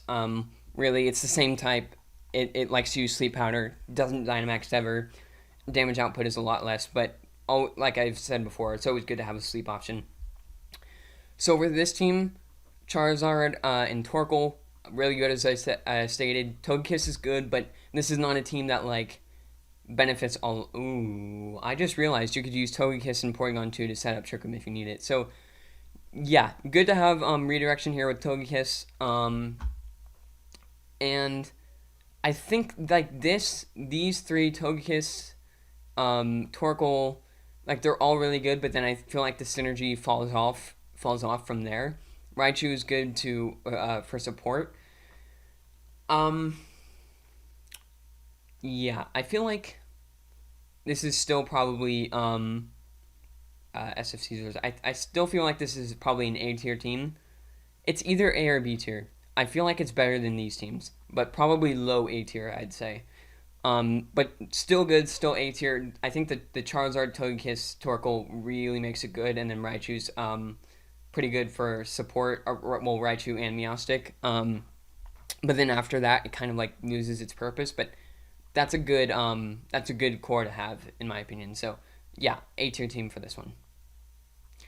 All right, Texan Tyrannitars, and we are getting closer to finishing. Closer. Um, we have to start out Gigantamax Single Strike Urshifu. A very good choice because I talked about how good Single Strike Urshifu is earlier. With Wicked Blow, very, very powerful. You can do all different kinds of things with this. Ignores, protect on the opponent. And then with the Gigantamax, you also have the option to ignore Max Guard. If you think they're going to make a play that involves doing that, you can just Gigantamax Urshifu, use its signature move, G-Max 1 Blow, and ignore their Max Guard and do tons of damage. So Gigantamax Urshifu, a very good option. Tier 1, Amoonguss, the best Spore user in the game. It is very slow, so it appreciates Trick Room, which Gothitelle sets up on this team. Amoonguss, Gothitelle, Rhyperior, all Pokemon that, well, this is the setter, but they all like to be in Trick Room. Same with Magnezone, so I think this is very much a more Trick Room, even Hitmonlee is good in Trick Room too. This is a more Trick Room heavy team, which is not bad. Because you've even got Alolan Persian to fake out the opponent if you think they have a way to shut it down and you want to negate that threat. Just send an Alolan Persian, get Gothitelle to set up Trick Room, and then the rest of your team can put in work. I think even type Null is a little bit slow, although it's more like middling speed, so this can go either way. So yeah, Gothitelle, Rhyperior, Amoonguss, Magnezone, and then Gigantamax Urshifu. These are all really good options to have together. Lapras is also slow, slower. It can work in Trick Room, but the thing is like, yeah, like Lapras is without its Gigantamax is way worse than it would have been. Like if you had Gigantamax Lapras, because the reason it's used is for Gmax Resonance, and yeah, you can't use that Gmax move if it's not Gigantamax Lapras. So it's kind of there just for water. I support on this team because otherwise it wouldn't have a water type. So you always want to round out your types on your team. But I feel like as a Trick Room mode, and yeah, just this team works really well together. As for that, it's got all the right pieces for a very good Trick Room team. And as I said, a Alolan version helps to like lower the chance that they stop Trick Room from going up. So I think this is pretty good. And this is going to be Texan Tyrannitars. This is going to be another A tier pick for me. All right, California Chikoritas. So yeah, here it is. Gmax Lapras. That's what I was talking about. Gmax Resonance sets up Aurora Veil on your side of the field, which I think it's halves all damage from both special and physical attacks. So it's Light Screen and Reflect smushed into one, smushed into a Gmax move or a Max move that gives you Gmax Resonance. It's very good. It's a phenomenal Gmax move. Yeah, so I would say definitely a good pick to be picking up that. Damage output is a little bit lacking on Lapras, but like you're more in it for the bulk when you're using it. And if you feel like your matchup is a little bit better to be going more all out offensive than slow and steady, you've got Cinderace, which is basically the definition of it's just like once it gets going, it doesn't stop. Like it can change its type. It Dynamaxes, does a ton of damage with each one because it gets stabbed on every move. It's hard to predict sometimes what type it's going to change into. It gets 4 different types on each Cinderace because of its moves. So like it can adapt to the situation and just deal tons of damage all the time. It's almost always Dynamaxes. Raises speed with Max Airstream, raises attack with Max Knuckle. Doesn't have its G-Max move, so maybe you want to use Iron Head for Max Steel Strike instead. there's just so many options you can go with Cinderace. So having Cinderace to complement Lapras when you feel like an all-out strategy is better than stalling with something like Lapras. Cinderace is a pretty good option to have. Then we have tier two Ludicolo, a free pick in Politoed. So here's another example of a Swift Swim Pokemon, and Politoed immediately sets up the rain. So this is what the Golduck on the other team was trying to do. It's got Politoed to set it up immediately, double Ludicolo's speed. Ludicolo also likes the Dynamax, so you're facing actually Dragalge here too. These four all like the Dynamax, so at least it gives you options. But that might be a little bit crowded as for like which Pokemon is going to try to Dynamax in each game. So you gotta be careful. Like if you Dynamax Cinderace, then you can't, and you have like Lapras in the back for some reason, you can't Gigantamax it anymore, and it loses a lot of its value. But yeah, it just gives them options, and so Ludicolo is really fast with Politoed. Um, and then Dragalge is really slow and likes to Dynamax, and so that's why Bronzong is on the team for maybe instead of a fast mode, you go for a Trick Room mode, and that works really well together. So yeah, that's always nice. Stoutland, usually used with the sand Pokemon because it gets sand. Uh, why do I forget? I just said it earlier. The Sand Rush. Yes, Sand Rush. It gets Sand Rush. So it's double speed in sand, but California Chikorita's has Politoed for rain instead.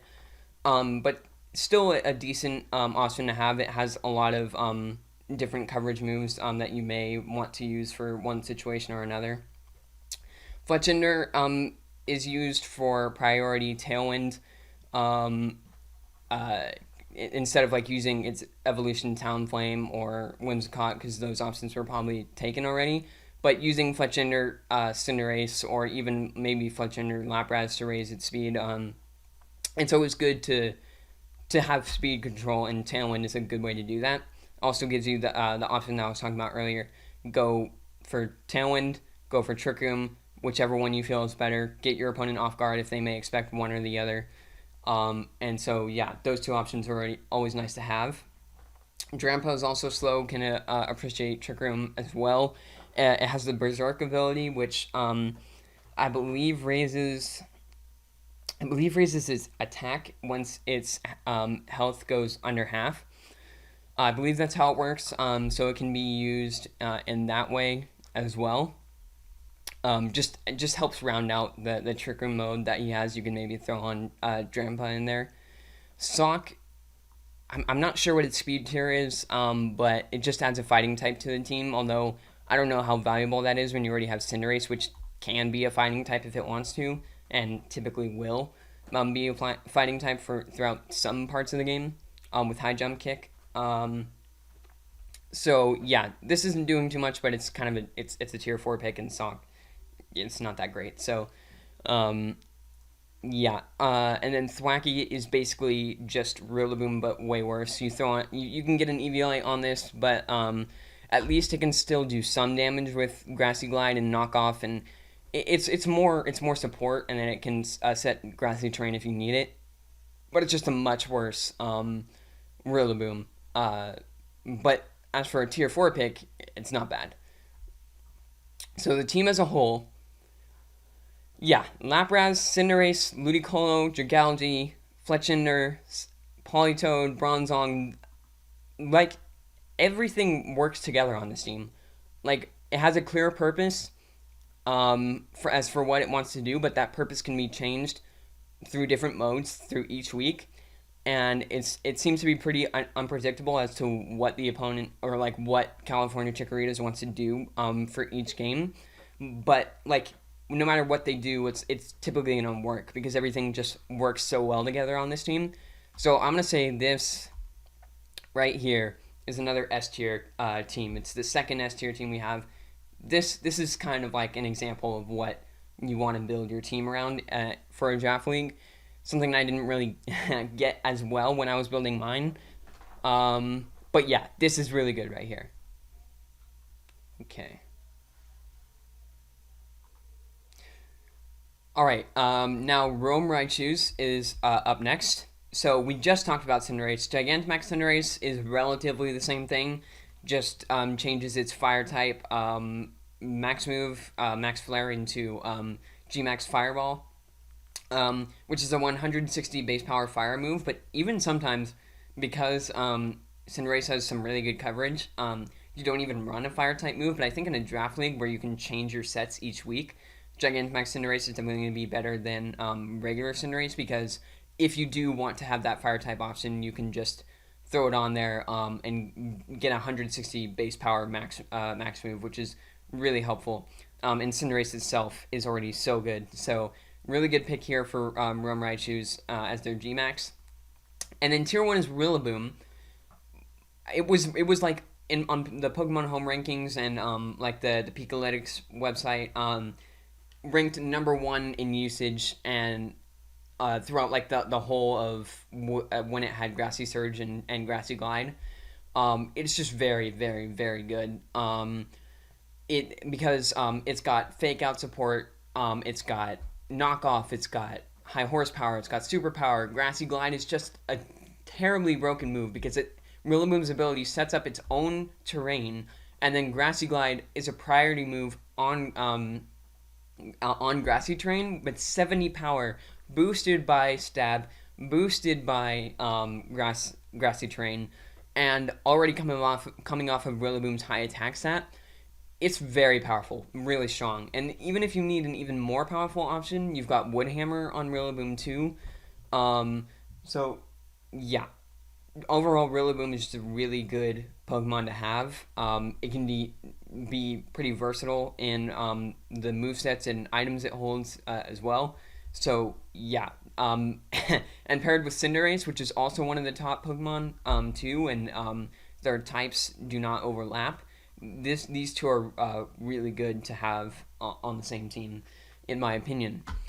So tier two, we now have Hitmontop and Vanilluxe. Vanilluxe really good for setting up Hail and then Aurora Veil, which is it's basically Alolan Ninetales but a little bit worse, but it gets the job done. It still has it can get priority Ice Shard and use 100% accurate Blizzards. Like I was talking about with Alolan Ninetales, its typing is a little bit worse since it doesn't have Fairy type, but that's fine. It sets up Aurora Veil, and that's mainly what it wants to do. Just get some extra bulk on the field.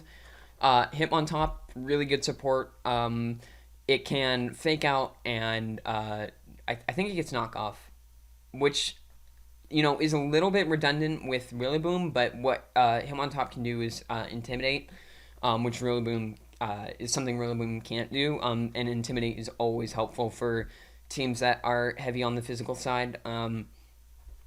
So yeah, Hitmontop is going to be good for that reason. Maractus, what a silly Pokemon. Why? I don't even know what it does. But I have heard that it is one of the most powerful Pokemon. I haven't looked into it, but I think this, like if I had to guess, this is going to be like the MVP of this team. It has a lot of hidden potential, so we'll see what comes out of that. The amount of times I've been swept by a stored power Sigilith, or is it like by a stored power Sigilith is a lot more than I'd like to admit or that I am happy with. In the right situations, maybe it can just set up on you and just ruin your day. With like Calm Mind, and then it maxes and uses Max Airstream, and the more boost it gets, the more stored power it does, and it gets stabbed from stored power as well. So yeah, this is not something to just sleep on. It can destroy your team if you're not prepared for it. And then tier 4 is Manectric, which is just a fast electric type. It doesn't do too much other than that. It has some good coverage moves, but again, like I said, it's filling the hole of it doesn't, even though it's the Rome Raichu's electric type is a little bit lacking, so Manectric comes here to fill that role. Primarina and Clefairy. Clefairy as I was talking about earlier with Clefable, it can get Eviolite, make it really, well, not really bulky, but it can add some extra bulk onto it. And then Follow Me is always good. Primarina is a very powerful water type, the most used water type in the series 6 format. And when your opponent is not always going to have Rillaboom, Primarina is just really powerful. Can Dynamax, do a lot of damage. It's good in Trick Room. So yeah, that's pretty good. And then Quagsire, Quagsire just dies to any grass move, and then it likes to Toxic Stall, but that doesn't work too well in VGC, so not great here. Impidimp is just really, really weak Grimmsnarl. I think it gets Prankster still, but I mean, that's probably one of the picks just because it does.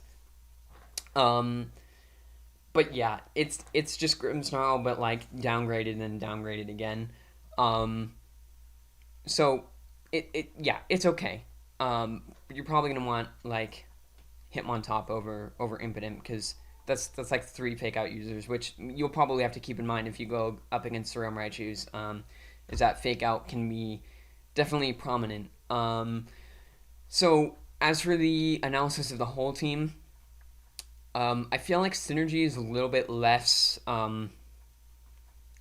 like present here. I feel like, yeah, there's like no Tailwind, no Trick Room as far as I can tell. Maybe Sigilith gets it, but I'm not sure. Yeah, the only thing is like Cinderace and Rillaboom is just so good, and then you get Vanillux for setting up the screens in Aurora Vale, and then Primarina Clefairy is not bad either. Like, yeah, this is not an S tier team, but it is definitely an A tier team in my opinion. Because because I feel like mainly these two help because they're just so good, and then yeah, and the rest of the team is good too. But if like these two were like maybe something else, like if the Gigantamax was something like Butterfree, this would definitely be a B tier team. But with Cinderace and Rillaboom together, I'm gonna say it's A tier. Okay, okay, I've been waiting for this one. Hatterene Vibe Checkers. Let's see what they have. Okay, Gigantamax Colossal. All right, so I was talking about Colossal earlier, and how the one on the other team could not Gigantamax, so it was a bit worse. This one can. All right, so that's noted. Now we've got Cobalion. Okay, also another Pokemon that likes to Dynamax, and I was talking about how the Swords of Justice like to have a beat up Pokemon to help with raise their attack stat and do a ton of damage. All right, let's see if they have a beat up. Oh, yep, right here, Weavile is a beat up Pokemon. Well, that's kind of interesting actually. This is a common core that is used in VGC. Weavile or Sneasel with Cobalion and Colossal, because Weavile gets Surf, can activate Colossal. What Colossal needs to do also gets beat up, can help with Cobalion. So you can lead Weavile with either of these two and get a really nice setup going. Okay, wow, that's a really strong core. I wonder what the rest of the team is going to be like. Oh, Riolu. Okay, that usually likes to be be paired up with a Pokemon like, oh, what's this? Braviary. Riolu and Braviary. Another really common core that is used because with coaching, Riolu can raise attack and defense of Braviary at the same time. Then maybe Braviary goes for max airstream, raises the speed, and now you've got a really powerful thing going on here. Riolu and Braviary together. Wow, so that's 2 really strong cores already, with involving 5 different Pokemon. You're gonna put another one in here? Excelgor and Palossand. Really? Really? Really? You're gonna have all of these cores in one team?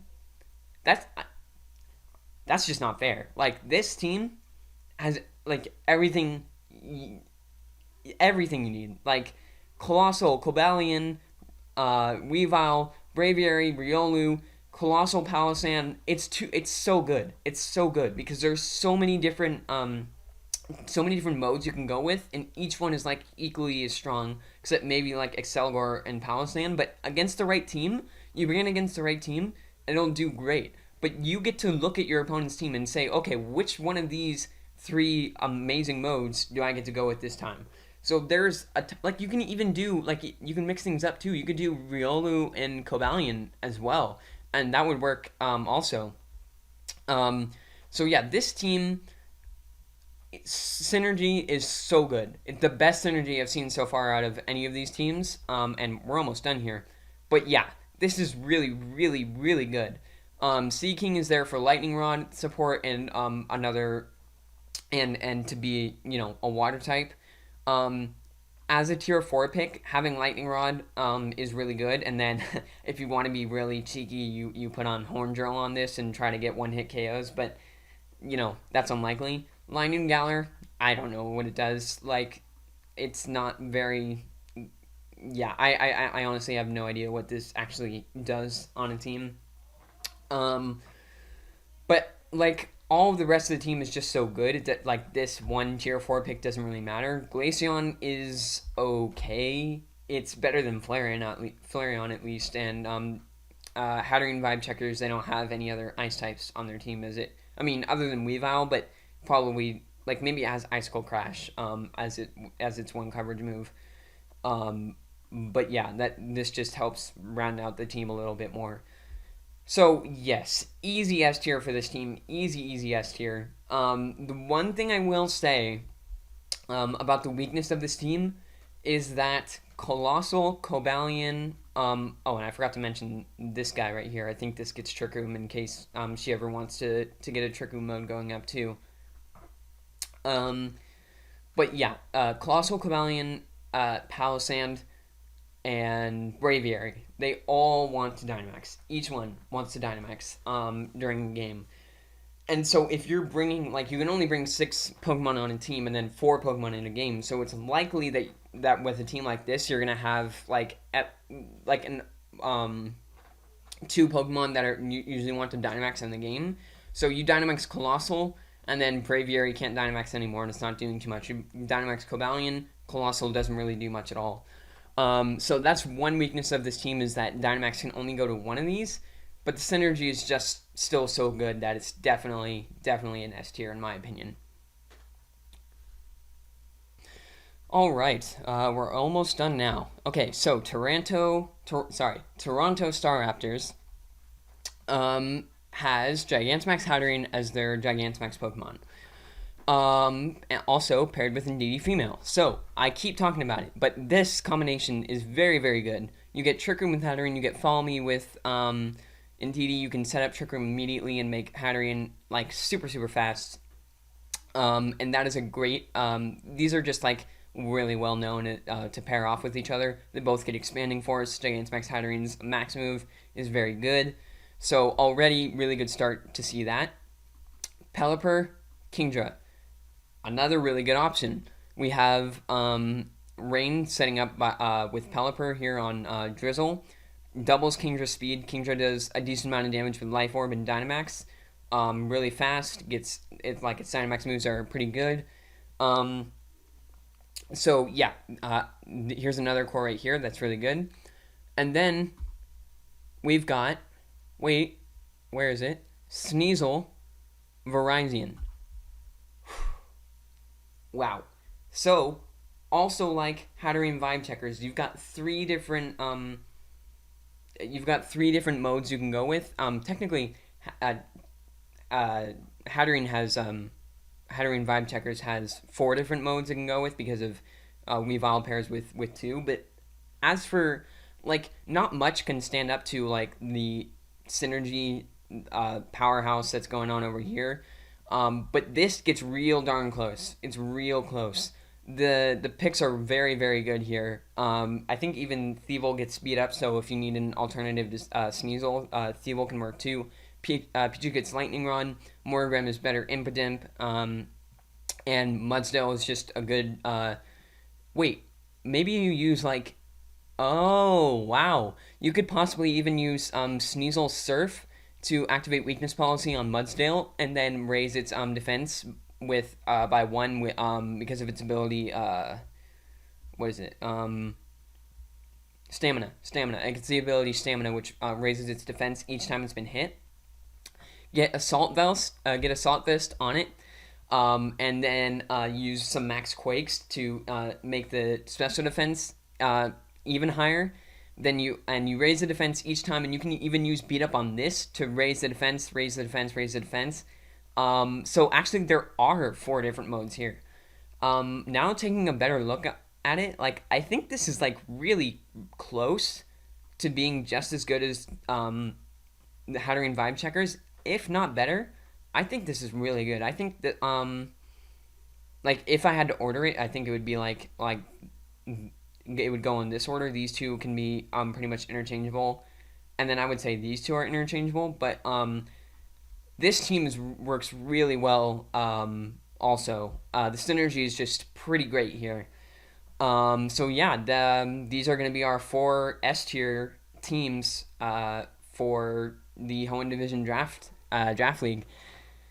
Yeah. So that's everyone else's ranking, and now there's only one left. Who could it be? It's me. It's my team right here. Not organized as nicely as these ones because I wrote this one myself. So yeah, I saved mine for last because it's mine, and also I just wanted to talk about the comparison of my team compared to some others that are like an S or A tier. Because I'm gonna just say right now, I think it's only a B tier team. I don't think like so what my thoughts were when I was making this team is I think part of it played into the fact that Rillaboom was my first option. They gave me in the Hoenn Division team, or just the Hoenn Division, I guess. I was given the first pick out of any Pokemon in the entire draft, and so I thought, okay, well, I kind of have to pick Gigantamax Rillaboom because like that is it's the most used Pokemon in the entire format. Like it's Rillaboom. I have to take it if it's there. And then that kind of influenced my decisions from then on. And so I kind of thought, okay, Dracovish is still left on tier 1 because a lot of other things were taken since I got the first pick, and it was a snake draft, so I had to work its way back to me. So I picked Dracovish, so now I had Dracovish, Rillaboom, and I was like, okay, so I can go. Rillaboom is kind of middle speed, and you always want like Dracovish to be faster to utilize its Fish's Friend. So I thought, why not take advantage of Rillaboom's speed and then go with have a Talonflame for Tailwind, and then Chandelure for Trick Room, so I can use Conkeldurr, which is one of the free picks that I chose. I can use Conkeldurr in Trick Room, or Dracovish Talonflame for outside of Trick Room. Rillaboom can go in either one. It doesn't care because its speed is middling. It's got middle speed. And then I can Dynamax Flygon, which is relatively fast for my Tailwind mode, and then go from there. So then I got Luxray for Intimidate and Snarl, so it's basically like think Incineroar, then Arcanine, and then Luxray is like worse Arcanine. So that's why it's tier 3. But still pretty decent to help with my team. I got Shiinotic, which is basically poor man's Amoonguss. It gets Spore and is slow, but it doesn't have the same kind of utility as Amoonguss does, but it works well with the Trick Room team, which Chandelure will be setting up for mine. And then like my tier 4 picks are kind of just like, yeah, like they don't do much. Galarian Rapidash is the best out of the 3 for sure because it's faster and maybe I can Dynamax it and utilize its Fairy and Psychic moves. I think Kadabra is just there to use Expanding Force if the opponent is a Psy Spam team, and maybe I can take advantage of their terrain. I don't expect to be using it that much, honestly. And then I got Linoon because I knew it got Belly Drum and Extreme Speed, and mainly just for Belly Drum. But like I don't have a Redirector, so yeah, that's not that good on this team, honestly. So I don't plan on using really these two that much. So that kind of doesn't help my team too much because it limits it a little bit more. And I think the idea I had works, and it's definitely, like, it's not bad, but, like, just in comparison to, like, some of the great power cores that you have in some of the S and A tier teams, I think mine is a little bit lacking in some areas. So yeah, I think it's just a good learning experience since this is my first ever draft league anyway. And now I can take what I've learned from this and kind of improve on it if I ever do a draft league again, which is likely. But I still think I have a good team to work with, and I'm gonna do my best in all my matches.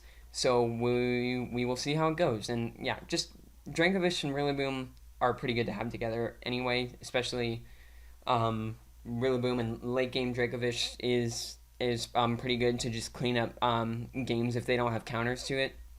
So yeah, still think it's a good team. Don't think it's as good as some of the higher ones. But as I said, I will do my best in each match, and we will see how it goes. Matches will be starting next week. Starting Monday, the 28th, is when we can have our first matches, and I'll have one match a week from then on. So yeah, I hope you guys look forward to seeing my actual matches. But as for now, this is the final tier list of my rankings for all the Hoenn Division draft teams. And I'm sorry, I'm sorry, Minectrix, that you're the only C tier team. But you can definitely with it's because it's different every team, and there's some surprise factor for each round. Like you can always come up with things that will throw off your opponent and give you the upper hand. So just because like you're maybe ranked lower, like I still have confidence in myself even though I've only ranked myself in B tier, which I think is really fair. So yeah, any team can like Orlando City can easily beat Vibe Checkers if they play right, and it's all comes down to the player and not the team that they're using necessarily. The team complements the player, so the best will usually win. With that said, I hope you enjoyed this video. I know that it was a very long one, but I hope you at least enjoyed some parts of it, the parts that you actually watched, and I will see you in the next video. Thank you for watching.